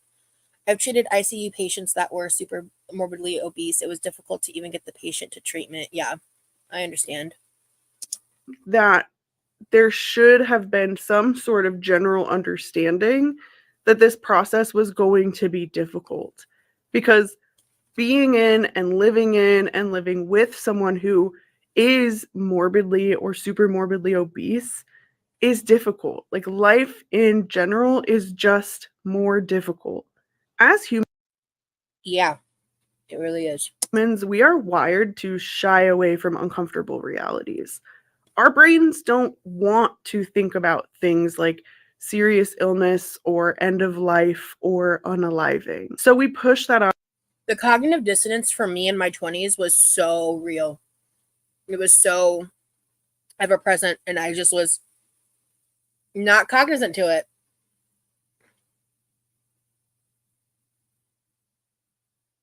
Exactly, Tiny. Oh, Rachel, hey!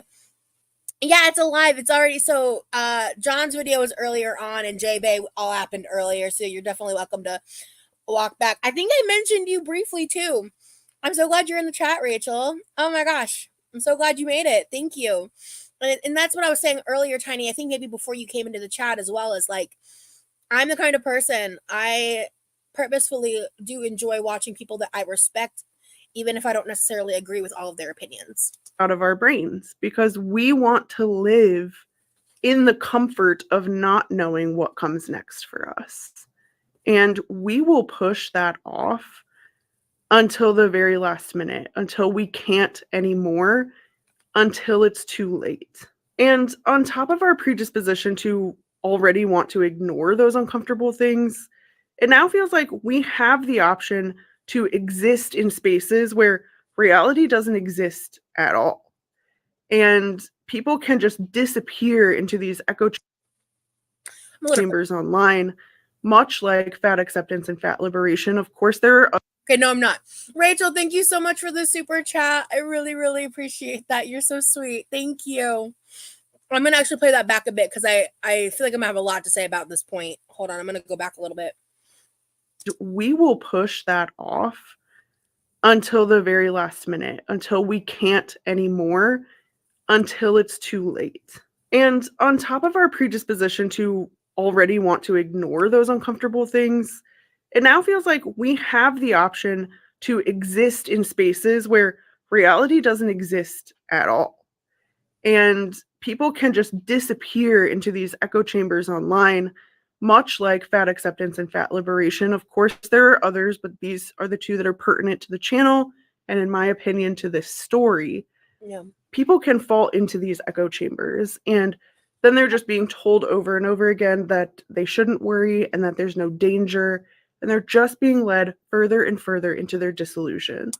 And then what that disillusion does is it fuels other people. It fuels people to genuinely believe that they're championing something good and they're doing something good.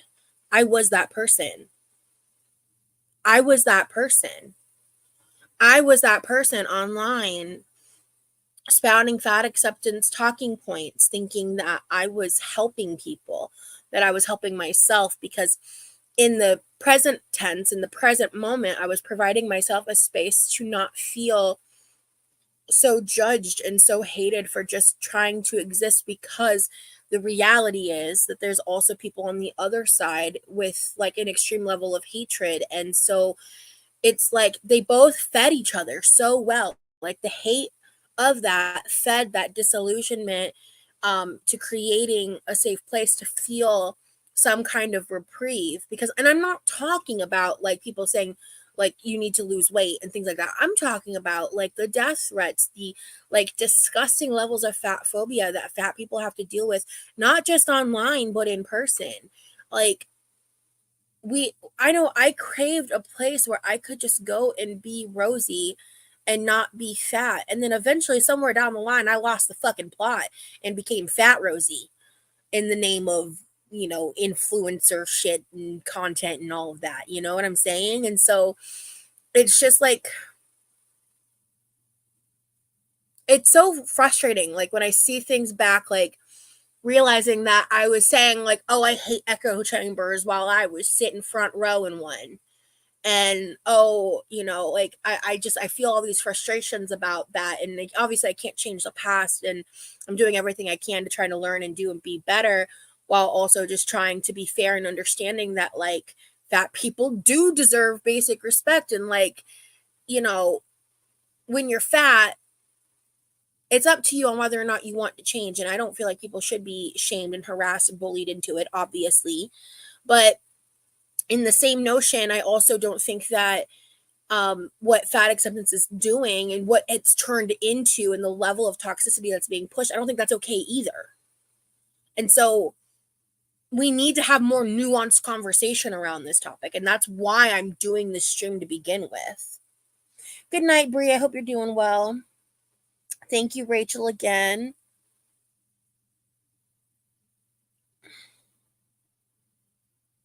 Yeah, exactly, Tiny. I agree completely with that, which is ironic. I agree with you completely about not agreeing all the time. It's also a way to form a bubble around yourself, which is very much what I did. Absolutely. Extreme polarization is always a bad thing. Yeah. There's no black and white. Life happens in shades of gray. Absolutely. Fantastic self-awareness. I appreciate that. Every therapist I've ever had has told me that I have an alarming level of self-awareness. Yep. By literally existing, we got to be reminded that we're fat. Then FA pushes us to forget we're fat, even if we have severe health issues. Yeah, it's like two sides of a very extreme fucked up coin, man. Extremism in any form never ends well. And I've always been like anti-extremism, unaware that I was a part of some extremism and just like logic looping myself out of it, you know? This frustrates me to no end. It makes me incredibly angry to think about the fact that all of the people we've talked about and whose lives have been lost could have been potentially influenced by things like this happening. And it also really frustrates me that spaces like fat activism and fat liberation online actively discourage conversations regarding weight and the way that it does actually affect your life. And for me, that's such a major point here with like what's going on in this whole world and this whole topic. It's like the active discouraging of open conversation and open dialogue without self-censorship through unspoken rule books, because that's what fat acceptance does. Like, you're not allowed to say certain things. It is like an unspoken rule. You are not allowed to say you want to intentionally lose weight. If you say that, you're fat phobic. And if you say that and you're fat phobic, that means you're also racist. Like, literally, that is the fat acceptance rhetoric line of thinking. I've watched it play out. I thought it because I was given this like rule book to follow, and I followed like a follower, which is not normal of me. It's not something I want to be or do. That's just such a really great point that Sam just made. It goes deeper than them telling people that there are no health risks. It doesn't seem as extreme when you're a part of it, you know. That's so true. I'm going to go back a little bit. It's associated with obesity. Them and Fat Liberation Online actively discourage conversations regarding weight and the way that it does actually affect your life. And for me, it goes deeper than them telling people that there are no health risks associated with obesity. They actively fearmonger doctors. We just got your lab work back. I'm glad we're touching on this. You might want to sit down for this one. I have something to share with you. Okay, what is it, Doc? You have obesity. Excuse me? Are you trying to say that the size of my body is a disease? Precisely. They actively tell people that the world is out to get them. Yeah, that's not true. People are judging your body every single moment of every single day. And they actively isolate people from being able to seek the help that they need. All right, I gotta talk. I'm getting hot, literally. I might get emotional, and I'm sorry in advance. I'll do my best here. This part of this video has personally affected my life in so many ways I don't even know where to begin.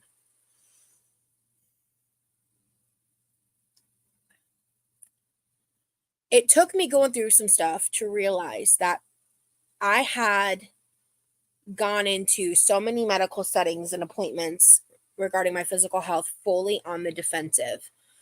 It was so like ingrained in the world around me, and it was just so normalized that I needed to be this way, that I never thought for a moment that I was maybe creating my own problems, right?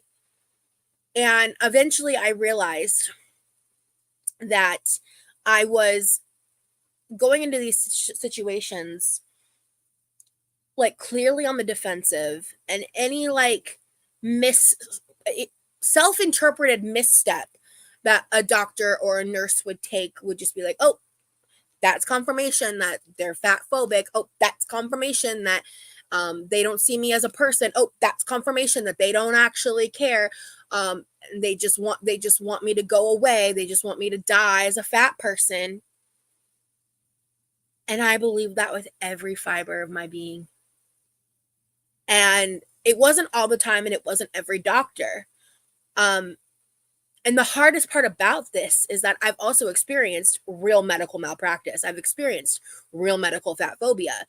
I've experienced it like where it's so blatant you can't pretend that it's not. So then, yeah, like my nature at that point is to be more defensive. And that fat phobia isn't necessary. Not saying like a doctor's asking me to weigh myself or saying I need to lose weight. Like that is not what I'm talking about. It's like doctors purposefully not ordering tests for me that they would order for a standard size person that I can do, like blood work, like things that obviously, like if I can't fit in a CT, that's one thing, or an MRI, that's one thing. Like if I'm not able to do a test because of my weight, that's not what I'm talking about. But when a doctor is like purposefully lazy and not putting in the proper care that they need to, that a patient deserves, that's a fucking problem. And then so what happens in fat acceptance is they take those moments, they take those real stories, and they conflate it with like, oh, your doctor told you to do calorie deficit, your doctor's fat phobic. Huh? Or, oh, your doctor uses a BMI, they're fat phobic. Again. So I personally really don't like believe in BMI as like being an accurate form of science. I believe it is what it is, but I just don't really, and maybe that is unchecked fucking fat acceptance rhetoric. Y'all can let me know in the comments, but for me, it's like, I find the BMI's history to be a little sus, and I feel like it's an unnecessary measure of health, and I feel like they classify people as obese who are clearly not unhealthy people and not obese. Like I'm talking in the far end of the spectrum, more towards like what's considered a healthy BMI. Obviously, I'm not talking about people in my size. I'm talking about like depending on the proportions and heights and other factors. I just feel like the BMI is an incomplete science. That's my opinion. But when it comes to the rhetoric around medical malpractice and medical doctors and the fear mongering, specifically the fear mongering, that is really what kind of solidifies the whole like fat acceptance as a cult. I believe it's a parasocial cult. It's not your standard like Jonestown kind of cult. There's not very many instances of like in real life stuff, because that's all very much barred by barriers to entry, like money, accessibility to travel, the freedom to travel and go to these random places where meetups happen. But you know, there's not really like there's not like churches for fat people, you know what I mean? Like, so I digress, but my point to all of that is one of the most dangerous things and difficult things about fat acceptance rhetoric as a whole. So let me get to the chat. I wanted to get my point out before I continue talking. That's what I encourage. Do your own research. It's very important, and blogs are not reliable sources. Yeah. Excuse me. Seriously, you're just telling me that people come online and lie? Girl, I got some shit to tell you, Justice. I'm embarrassed to admit that I have totally put off doctor's visits when I gained a few pounds. You know, I can understand like feeling conscious or self-conscious about that or whatever, but yeah, BMI is definitely so outdated. That's kind of what I was getting at with that side tangent. That's a straw man fallacy. Can you clarify what you mean? Society is super fat phobic, so it can probably be hard to tell the difference, honestly. Yeah. BMI are healthy as a standard. There are outliers like a bell curve, but for the majority of humans, it is helpful instead of just saying someone's weight. Okay, Scrange, I can see what you're getting at with that. My husband is 6'1" and a weightlifter and obese on the BMI. Yeah, chicklets. Same, chicklets. I get embarrassed when I go get blood work done, and I know my numbers are gonna be bad. I don't know why I don't get embarrassed. I just genuinely choose to like not give a fuck. I'm still met on BMI myself, but I researched calorie deficit and intermittent fasting on my own. So it was all on me. Yeah. Okay, let's get back to Sam. And I think something sparked in me when I read the story the same way that it did for Brittany. Where also, hi Jessica, and I wanted to say, Scrange and Rugs, hello. I'm glad to see y'all here. I am having a good day, Jessica. I'm glad you made it to the live. We're nearing the end though. I'm so angry at the loss of someone so young. Yeah. To be perfectly clear, I mentioned how old Cassandra was. She's 32. She's about to turn 33. We are the same age. She was born the exact same year that I was. And I have a lot of life that I want to live. Wow. And it makes me incredibly sad to think that Cassandra probably thought the same thing. Ooh. And now she'll never have. Like, I just want to comment real quick. Like, the genuine sadness in Sam's face, like that pause, like that was so authentic. And like, I think that's why I like her content and her so much, is like, it's very clear to me, like, this isn't just like cash grabby fat acceptance reactions. You know what I mean? Like, this isn't, to her, like, this is something that's really important. I think she used to be involved in fat acceptance in some way, more as a spectator. So if I remember correctly, y'all can correct me that in the comments. But Sam, that face broke my heart. I was like, I get it. I get it so completely.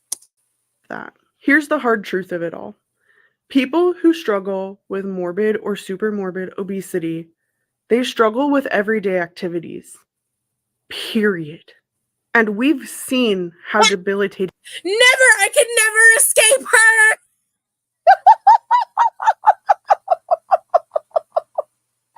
I can never escape this woman.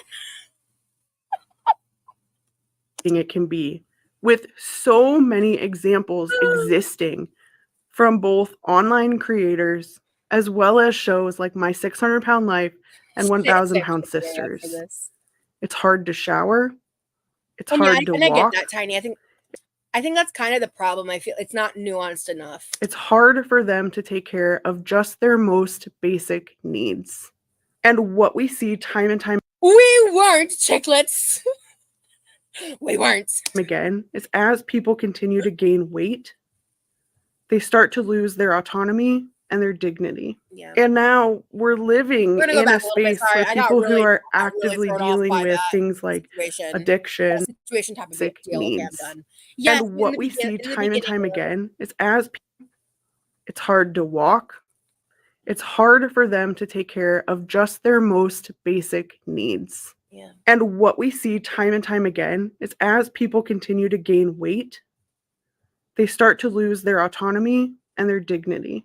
And now we're living in a space where people who are actively dealing with things like addiction and trauma are being told by plus size and fat activist creators online that they shouldn't seek help for their issues with dependence or their issues with trauma. Even worse, as I mentioned, they're telling people not to even believe in or consider the very real health risks that come with living as an obese person. I was literally about to pause this and talk about how this person made certain claims. So I'm going to let this clip roll and see if they say what I was going to say.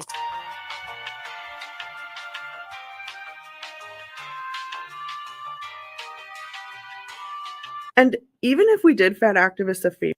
I just reread that comment. So JaeBae is not dead, but I did the reaction. The person who died was someone else. JaeBae is very much alive. Yeah. So what I was gonna say was, the Fat Doctor UK made claims that it quote wasn't real that fatty deposits could exist around organs and liver and cause health problems. Cassandra is the girl that passed away. Thank you. I didn't want to misremember her name. Cassandra is also being discussed in this video. If you restart the live from the top, you'll be able to kind of see how everything played out. Here, and we didn't talk about the health risks that we're seeing people are passing away from. Sorry, There's I'm like doing that thing where I'm pausing but I have to read this. Being fat will actually make you live the life of an immortal wizard thousands of years. It's called science. Look it up. Didn't you know? The health risks that we're seeing people are passing away from, there's still a really real physical component to this all. And this story kind of revealed it to me. People just really aren't even thinking about the very physical limitations that also come with obesity. If an obese person cannot fit through a doorway normally and they have to turn to the side to do so, what happens when they cannot move on their own, either due to injury or illness? I will say, I mean, I've never had that issue with regular doors, but you know how like a lot of half bathrooms for some reason have like a half fucking door, like the doors. I keep looking at my phone because I'm used to live streaming on my phone and the chat's on there. Sorry, but you know how like they just have smaller doors for certain rooms or like closets. When I was at my heaviest, there was a living situation I had. Actually, I lived in a camper for 7 months during the height of COVID, because otherwise I would have been homeless, honestly. And yeah, so the bathroom inside of the camper was so small that like I could barely fit in through it sideways. And so like I know what that's like. And also like in home, some bathrooms have those smaller doors. I mean, it wasn't as nearly as tight as it was in the camper, but like I couldn't just walk in straight, like head on straight. I had to turn to the side, because at my heaviest, my widest part of my body was probably close. At least when I measured it, I don't think I actually hit 90, but I was close to 90 inches in diameter. And I've lost about, let me do some math. I've lost about 13 to 15 inches at my widest part. And most of my weight loss has definitely shown in my shoulders. And I didn't measure those as well or as often, but I remember specifically like measuring my widest part for that. How are they to get out in the event of an emergency? The camper was the main thing that led to the permanent extreme level of my knee injury because of the way I had to sleep scrunched up. The event of their past. Sorry, with my knee like this for like 7 months. It was one of the shittiest experiences of my life. Not the shittiest, but it's pretty up there. Normally, and they have to turn to the side to do so. What happens when they cannot move on their own, either due to injury or illness? How are they to get out in the event of an emergency? In the event of their passing? Their physical size limits them. Being obese or a superfat or an infinifat, if we're going to go ahead and use fat activist language, it takes a physical toll, even outside of those health risks that we do know are associated with obesity.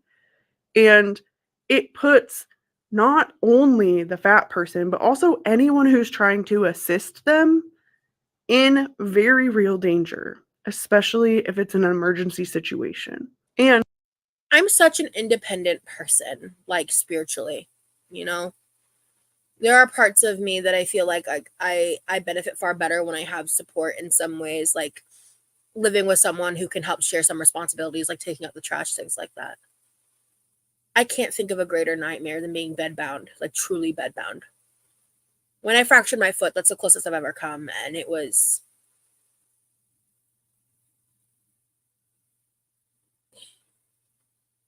scary. So I want to read a comment we got. But RIP Cassandra, I hope people see her story and get help before it's too late. Yeah, me too. And thank you so much for showing up at all, Tiny. Thank you. I appreciate it. I appreciate you showing up.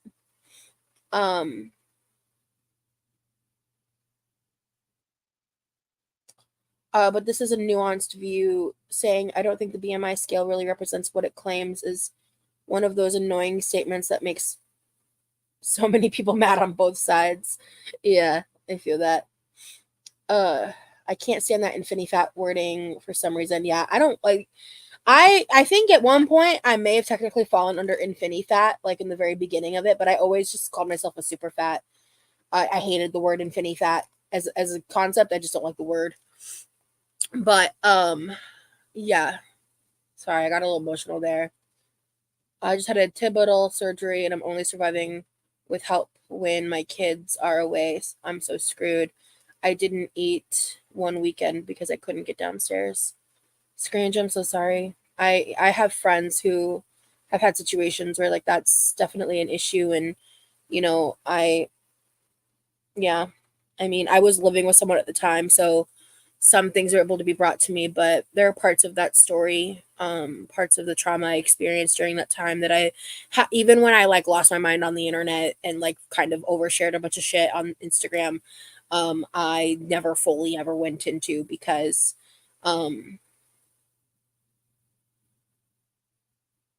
it was bad. So forgot what I was even talking about. But my point is like I went through some things that I probably shouldn't have had to for having had someone living in the house to give help because of choices that were outside of my own. Yeah, so the term infinity fat, I'll pull up a graphic and I'll show you guys actually. One second. They're called categories. Let's divert from the video for just a moment. Categories. Yep, pulls right up. Let me pull up this picture.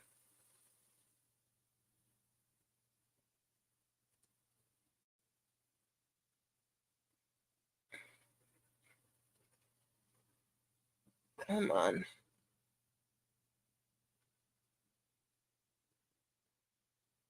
I just want to see the picture. Why is that so hard? Okay, whatever. That's going to work. So let me share this tab instead real quick. Okay. So this is like a random fat acceptance blog, but this is the photo where the fatness spectrum, also known as categories. There's small fat, mid fat, super fat, and finny fat. And then when you come down here, you'll even see there's more small fat, mid fat, large fat, super fat, and finny fat. And then death fat is a term that gets used a lot on other sides of the internet. I hate this word with every fiber of my being. I think that people that use this word are incel minded. I think that it's very much brain rot activities to use this kind of language about people. It's really gross, and it gets used a lot over on Red Pill internet. And I think you're icky if you talk like that. Anyway, but carrying on. So basically it breaks you down into categories. And like when you get into like the hierarchy of like fat acceptance and all of that, the fatter you are, the higher the archy, more or less. And so like if you're an infinity fat and you're getting into a debate with someone who's a small fat and they're like trying to make their points or convey their struggles, it's very common for people in this category, unfortunately myself included in the past, to be more like, oh, you know, like you don't know what you're talking about. Like, how can you compare what you deal with me? Like, oh, sucks for you. Target doesn't make your size, but no one makes my size kind of rhetoric that it is very, very common. And people will end up, you know, there was like a lot of Facebook groups dedicated to like plus size safe spaces essentially. And you had to basically be vetted to confirm that you were actually fat and actually part of the community. And then once you were in, like, you weren't allowed to mention weight loss in any capacity. You weren't allowed to discuss certain things. You weren't allowed to like over talk the larger fats if you were a smaller fat.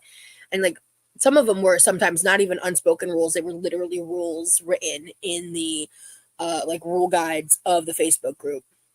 And this was a very common practice. I was in multiple groups like this for a long period of time. So let's get back to the video. But let me check my comments real quick. Not categories. Yeah, no, that's actually unironically what they're called. I remember when I went on the whatever podcast, I brought it up and they were like, and everyone was like, what the fuck? And I was like, it was just like a thing to me. I'd known about it for years. I didn't realize it was such an unknown thing. I never saw that last one on the size chart. How divisive. Yeah. I mean, it's meant as like death fat is meant as a hate term for sure. I was just typing out it's a hierarchy. It's a hierarchy, yeah. Wow, this is why we need your voice in the mix. This is crazy. Thank you, Abby. I really appreciate that. This is reminding me of Invader Zim and the Almighty Tallest. I need more context because I loved that show. Do these terms refer to men and women of any gender? Yes. Any gender identity. I mean, we all know that fat acceptance plus size is very female / AFAB skewed. It really is. There are some men who've thrown their hats in the ring, but most of them tend to be queer coded in some way, like non-binary or just in some capacity, not like cis straight men, you know. They do exist, to be clear, but the more popular ones tend to be men who are queer in some capacity. How do they vet them? Do I even want to know? So, like, you either had to be invited by a trusted friend, a trusted source within the admin group, or you had to, like, be a public person. Oh, my gosh. Chicklets, thank you so much for the super chat. Hey, Rosie, just FYI, my room is also the hottest facing the west. So, I got some GILA window tint film at Home Depot. It's super easy to install and makes such a difference. Saves on my electric bill too. My room is so much cooler. Ooh, okay, because yeah, I do have blinds, but I'm going to take a screenshot of that. Chicklets, thank you so much. I appreciate your support. I saw your comment on my latest vlog of the Fairy Festival, which, again, if you haven't seen yet, you need to watch because it's my favorite ever. Abby, it's vibes based. It really is, Justice. That's the fucked up part. And like, the bias of it all is like the smaller fat you were, the worse vibes were perceived because of the inherent bias. Crazy. I mean, it also did depend a lot on behavior, but people were very quick to side eye the smaller fats in the groups. Ari Zim, the rulers of the Urkins, were just the tallest. Got it. Okay. Height was the way they determined status, so you can't disagree with someone fatter. Oh wow, Lee, your stats. Wait,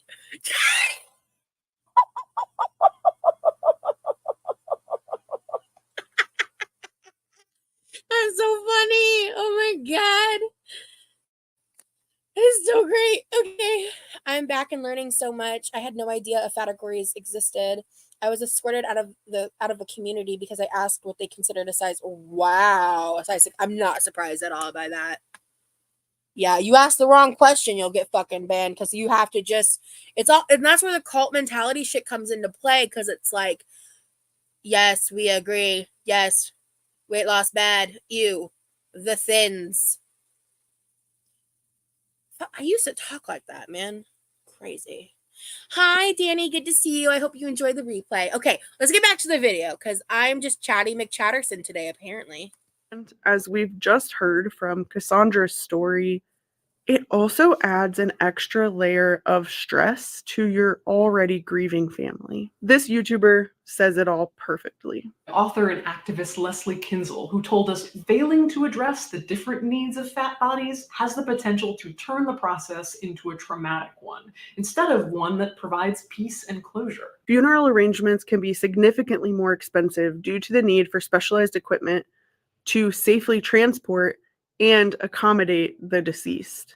As we saw with Cassandra's family, it would have been beneficial for them to know ahead of time if there was a funeral home that had the team and the tools they needed to handle her case. Additionally, families should explore their options for burial or cremation. If they are seeking burial, they'll need to consider larger caskets, plots, and vaults. Savannah, that's good. I appreciate it. And Kiki, oh my gosh, thank you so much for becoming a member. I believe that's the second member in today's chat. I really appreciate it so much. Ari, I used to talk like that girl. I was a creationist in 7th grade. Imagine how much I cringe looking back. Yeah, that's how I feel about being a Mormon too, girl. I feel you. I feel you. I don't know if I cared enough to form an opinion on like creationism or all that enough. I don't remember, but yeah, I feel like a entirely different human being from who I was in childhood. Keep hitting if they're seeking cremation, they need to find a facility that is capable and also understand the increased cost. The reality of all of this is that despite what Tess Holliday would have us believe, morbid obesity is not a badge of honor for defying beauty norms. I know she said this at the top of the video, but unfortunately, okay, thank you again. I've been live for forever. I get not everybody can stay the whole time. I appreciate you so much for coming in at all, and you can always watch the replay if you feel like it. Again, that goes to anybody. Thank you again so much, guys. If you can afford to become a member, it's worth it. It's worth your while, as she's worth it. Aw, Kiki, thank you. Aw, my heart. I'm gonna play this clip back again because I can't get over this. This part is just so real for me in my lived experience with this. Increased cost. The reality of all of this is that despite what Tess Holliday would have us believe, morbid obesity is not a badge of honor for defying beauty norms. Morbid obesity is not a badge of honor for defying beauty norms. That makes me want to cry. I'm not even gonna lie to you guys. That makes me want to cry.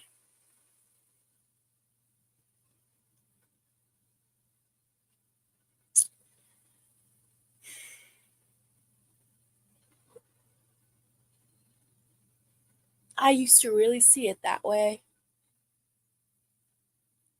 And I didn't before I found fat acceptance. I didn't. That grew and bolstered aspects within myself that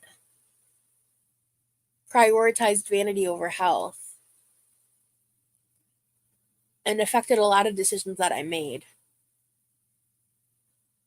And had I not fallen into fat acceptance and eventually feederism,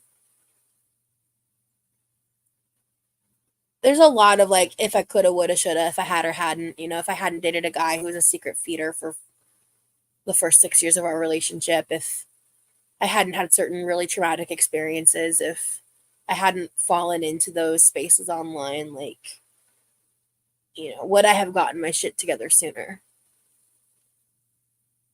Because I think back to being like 23 and like trying to lose weight and putting in a real concerted effort and trying to go to the gym and telling my new almost boyfriend, I don't think we were officially together. We weren't officially together yet, but telling me that this new guy I really, really liked, that I talked to all day, every day, about all of my plans and how excited I was. And his first thought was to say, well, just make sure you don't lose too much weight before we meet each other in person. And it's like, I was the insecure 20-year-old, 22, 23, 23-year-old who heard that and internalized it. And I called him out on it and he immediately apologized, but I never let that go. Until I healed from that breakup, I never was once even mildly successful in losing weight.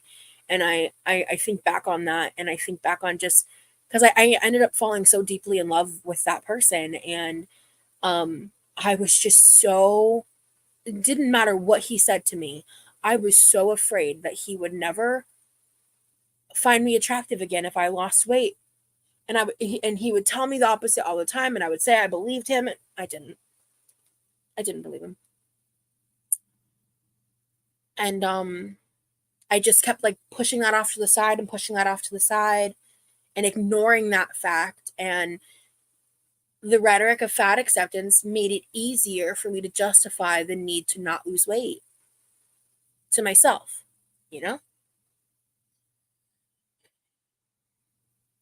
Sam really does have a way with words.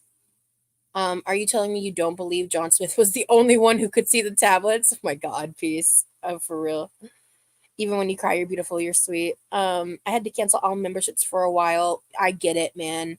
You totally, no one's expected to be a member of me at all. It's just anyone that chooses to or is able to is deeply, deeply appreciated for the monetary support for sure. I agree Rosie is worth the membership. If I wasn't in the middle of buying a house, she would be getting all of my money. Oh my gosh, Jenna. You're too cute. So the fatter you are, the higher up in the pecking order. Yeah, truly. Yeah.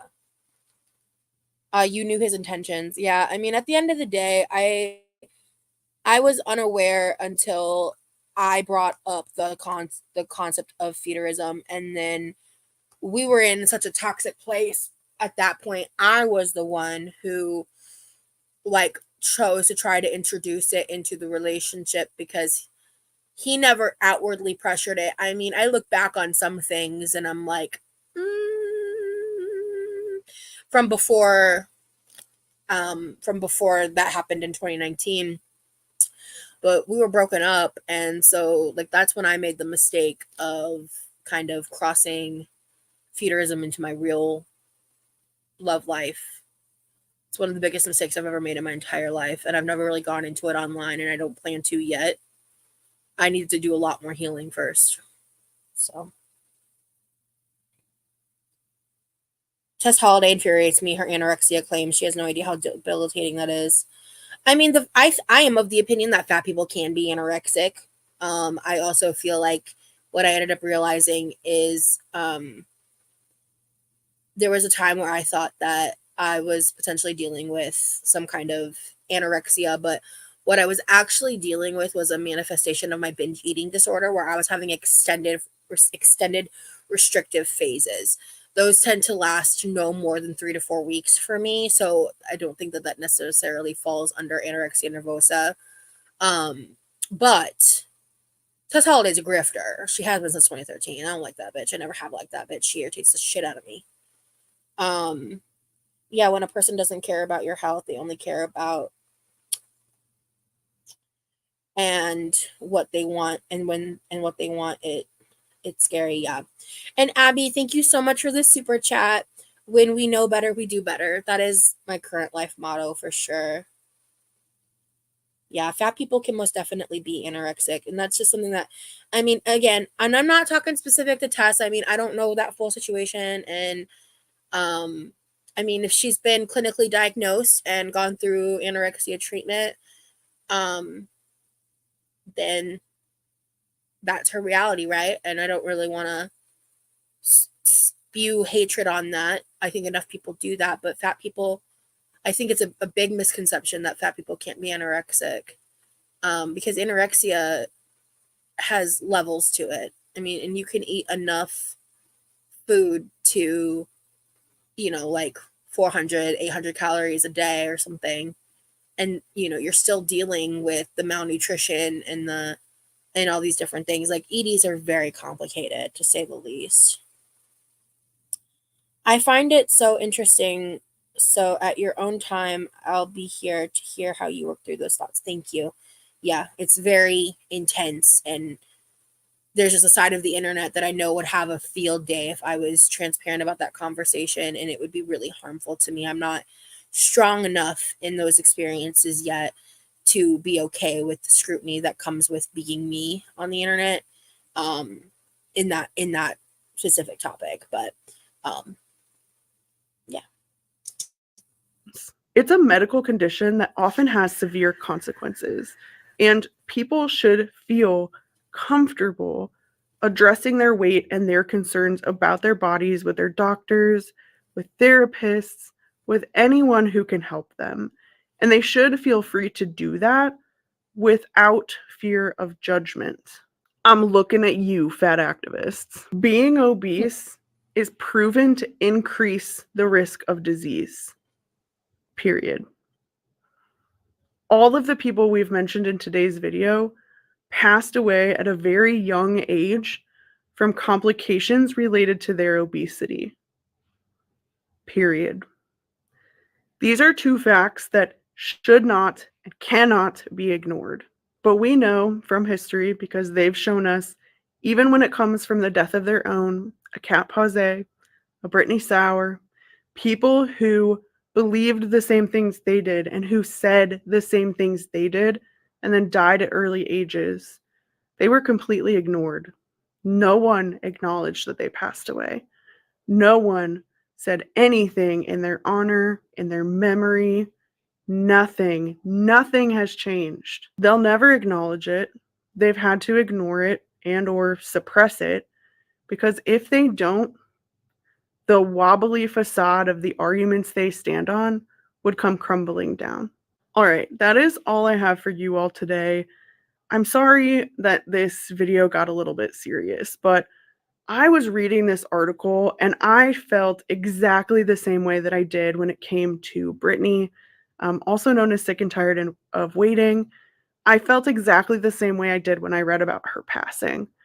Angry, compelled to talk about it, because fat activists are not going to. They're going to ignore it, and they're going to pretend it's not happening, and they're going to go about their merry way and pretend that their obesity is not hurting them and that their platforms aren't actively hurting people. And in my opinion, we just can't have that. So we need to keep talking about it, and we need to make sure that people know that this is a reality. And because bodily autonomy exists, if this is a reality that you've settled into and you are genuinely happy and you do want to live this way, that's great, but you should know the things you should be planning for when it comes to end of life. If you have any opinions, or if I've missed anyone in this video that you've heard of passing away, please let me know. I tried so hard to be thorough, but my God, was it hard to remember that all of these people died so young. You can only withstand so much heartbreak. And for all my introvert friends who enjoy leaving me emojis rather than your opinions or your comments down below, this week I want you to go ahead and leave me some sort of like game controller or gaming emoji, because this part of Cassandra's obituary just absolutely broke my soul. I don't know who they are, but she always played video games with Lex and Dior. I would always hear her say those two names and a few others. I wish I knew who they were, because she would always talk with them online and off. As always, thank you all so much for being here with me this week. I will see you in the next one. Bye.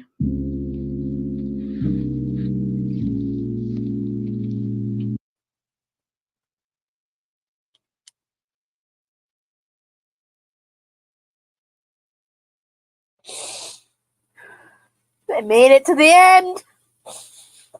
I made it to the end of the final video. That's a win in some capacity, right, guys?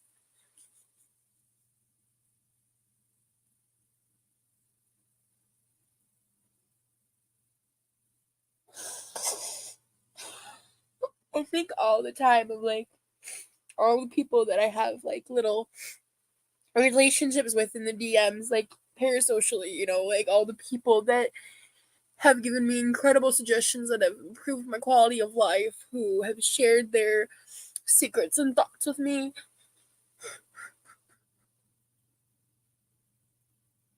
who have supported me, who I've been able to support back, who have trusted me with really significant parts of their life and their story in a parasocial sense, you know? And just the thought of like, I've thought about this a lot, like the thought of dying, you know, and what if they never know? No one tells them, or they find out through a comment. They have no one to talk to about me, or like, you know, that kind of happened with someone I lost in my life once, and that feeling, that parasocial grief. You know, my life has, I've had so many parasocial relationships in my life. Once as a viewer and as the internet person, on both sides of the coin, you know. And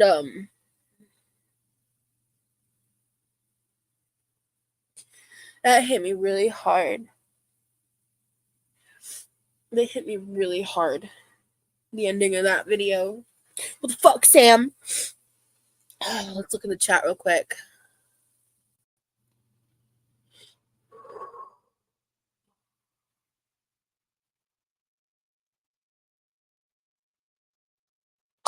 Having the mindset of anorexia, but the actual restriction can't be maintained due to the comorbid BED. Genuinely, I feel like that's something that I have struggled with. Literally fucking yesterday, like, having to like force myself to eat. But then when people that look like me say that, we get mocked and ridiculed. So, because they don't care. They just want to mock fat people, you know? That was really rough. Rest in power to everyone mentioned. Absolutely agree. Really is heartbreaking, Laurel.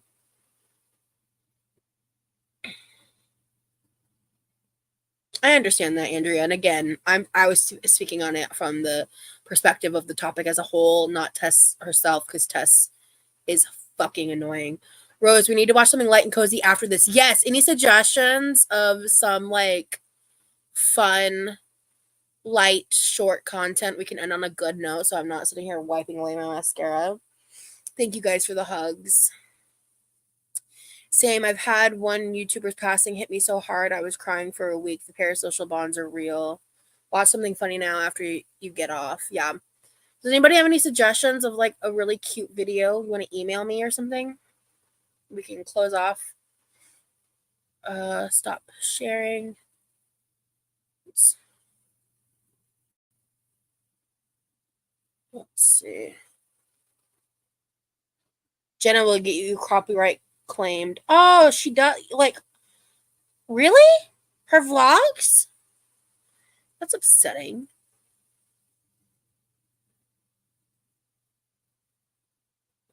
So many of my suggestions are not relaxing. Email me, quirkyloverosee@gmail.com.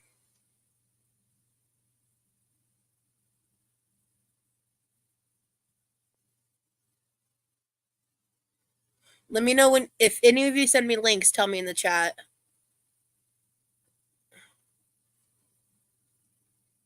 Yeah, I'm getting a lot of similar content being suggested. Yeah, Jenna's amazing. Have you heard of a guy called Rockstar that does animal voiceovers? No, is he on YouTube?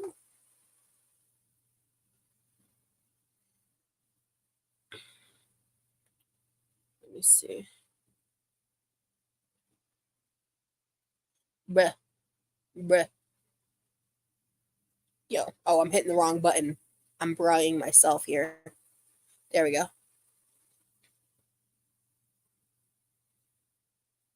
Not on stream. Watch the girl with the dogs, but they're adorable. Is that her channel name? Let me go to Gmail real quick. Maybe next time I should like pick up some links for like heartfelt content. Okay.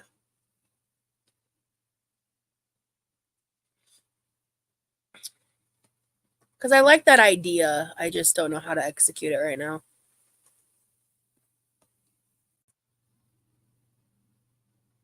How to be alone.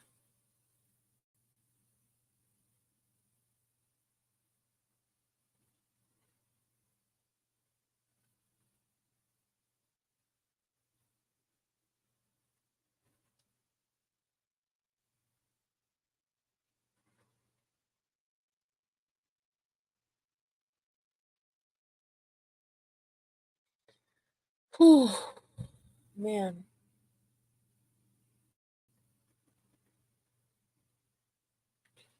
Okay. How to be alone.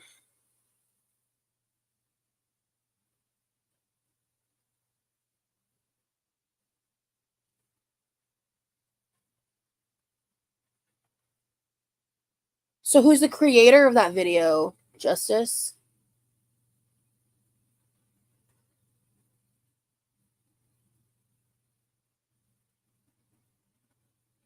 Because here, I'll show you like what I see here. 1 second.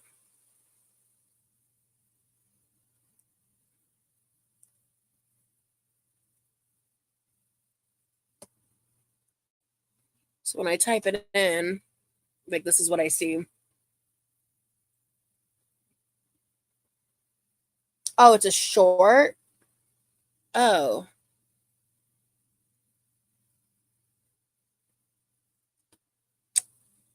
Here we go. I didn't do that. Oh, wait, that.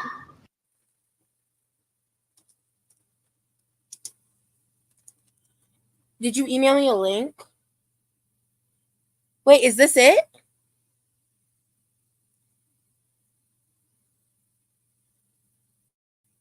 What a lot of people don't know about me. Oh, fuck. It's copywritten.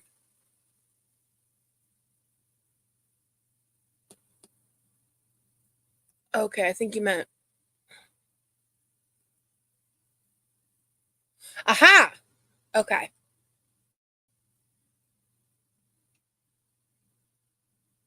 I see what's happening here. Hopefully that short won't get me copywritten. Oh well.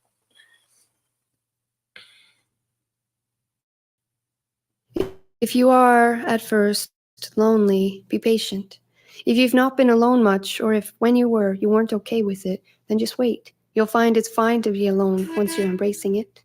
We could start with the acceptable places, the bathroom, the coffee shop, the library, where you can stall and read the paper, where you can get your caffeine fix and sit and stay there, where you can browse the stacks and smell the books. You're not supposed to talk much anyway, so it's safe there.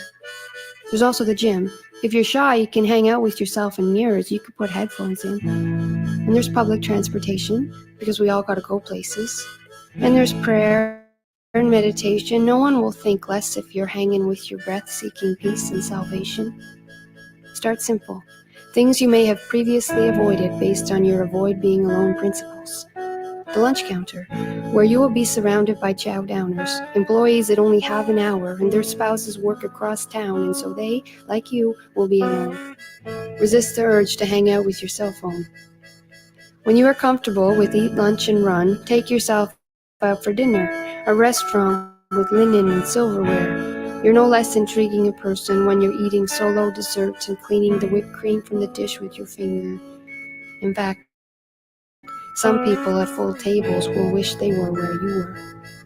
Go to the movies, where it is dark and soothing, alone in your seat amidst a fleeting community. And then take yourself out dancing, to a club where no one knows you. Stand on the outside of the floor until the lights convince you more and more and the music shows you. Dance like no one's watching, because they're probably not. And if they are, assume it is with best and human intentions. The way bodies move genuinely to beats is, after all, gorgeous and affecting. Dance until you're sweating, and beads of perspiration remind you of life's best things, down your back like a brook of blessings. Go to the woods alone, and the trees and squirrels will watch for you. Go to an unfamiliar city, roam the streets, there are always statues to talk to, and benches made for sitting give strangers a shared existence, if only for a minute, and these moments can be so uplifting, and the conversations you get in by sitting alone on benches might have never happened had you not been there by yourself. Society is afraid of alone, though. I'm sorry, I'm not really reacting because I'm enjoying myself too much. Yeah, I really love spoken word, and this is weirdly tailored to my taste. Like lonely hearts are wasting away in basements. Like people must have problems if after a while nobody is dating them. But lonely is a freedom that breathes easy and weightless, and lonely is healing if you make it. You could stand swathed by groups and mobs, or hold hands with your partner. Look both further and farther in the endless quest for company. But no one's in your head, and by the time you translate your thoughts, some essence of them may be lost, or perhaps it is just kept. Perhaps in the interest of loving oneself. Perhaps all those sappy slogans from preschool over to high school's groaning. I have a lot I want to say, but I honestly want to give this video the respect of like letting it finish, because I feel like this is very artful, and I love this video. Like, I love this video. We're tokens for holding the lonely at bay. Because if you're happy in your head, then solitude is blessed and alone is okay. It's okay if no one believes like you. All experience is unique. No one has the same synapses, can't think like you. For this, be your lead. Keeps things interesting, life's magic things in reach. And it doesn't mean you aren't connected. The community is not present. Just take the perspective you get from being one person in one head and feel the effects of it. Take silence and respect it. If you have an art that needs a practice, stop neglecting it. If your family doesn't get you or a religious sect is not meant for you, don't obsess about it. You could be, in an instant, surrounded if you need it. If your heart is bleeding, make the best of it. There is heat in freezing, be a testament. Wow. Tanya Davis. Huh. Okay, so Andrea's the animator and editor, and Tanya Davis was the person on camera. Wow. That was lovely. That was lovely. So this video is from 13 years ago. See, does she currently make content? 3 years ago.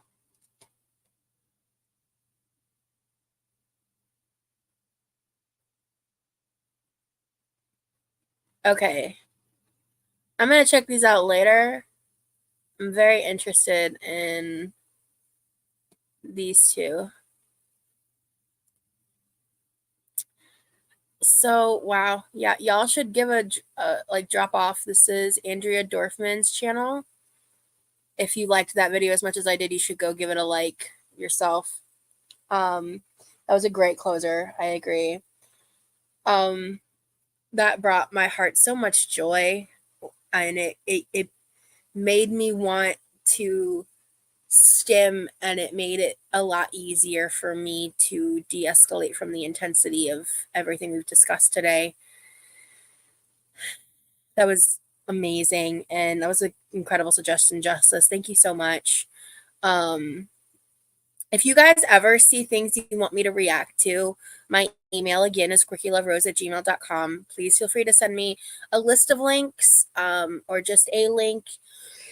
It can be fun things like this. I'd love to have things to end on if we do more serious reacts.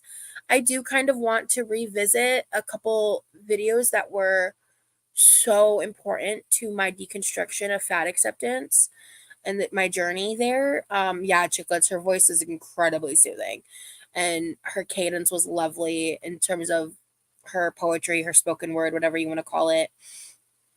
And that was a great way to end this live. So you guys, we are 4 minutes or 4 hours in at this point.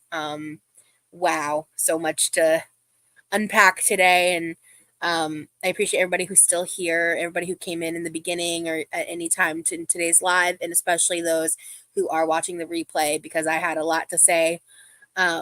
So thank you guys again so much for everything that you do for me here, that we have here. So I think this is definitely not going to be my last react stream. I had so much fun today.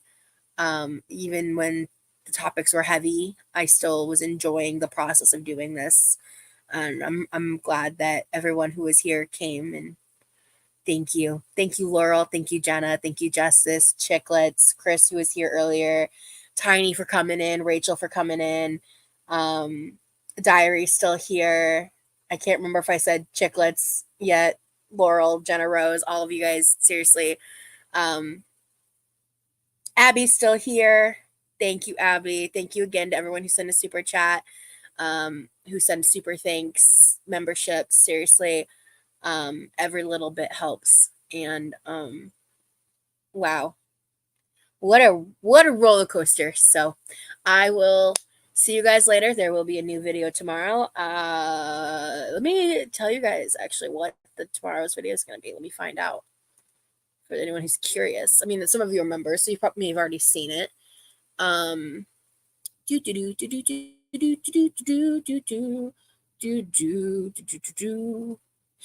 is tomorrow Chaotic Haircut? Oh, yay. I think tomorrow's Chaotic Haircut work. Yes. Oh, also, by the time I get off this live pretty soon after, members, I'll be dropping my next video for members. Thank you, Domino. Seems like you were a quiet watcher, so I really appreciate you being here. Hope to see you do more of these in the future. Absolutely, Domino. Thank you so much. But yeah, we have the chaotically cutting my hair at 3 a.m. and reminiscing on my MySpace days to look forward to tomorrow. And then a cook with me on Friday. And I need to kind of get my content sorted out for next week. That's going to be what I'm doing tonight. And I have some more editing to do. So anyway, I hope that y'all have a great rest of your night wherever you are. Stay safe out there. Get some sleep. If you're out in Australia, I hope you have a great rest of your day. And I will see y'all later. Bye.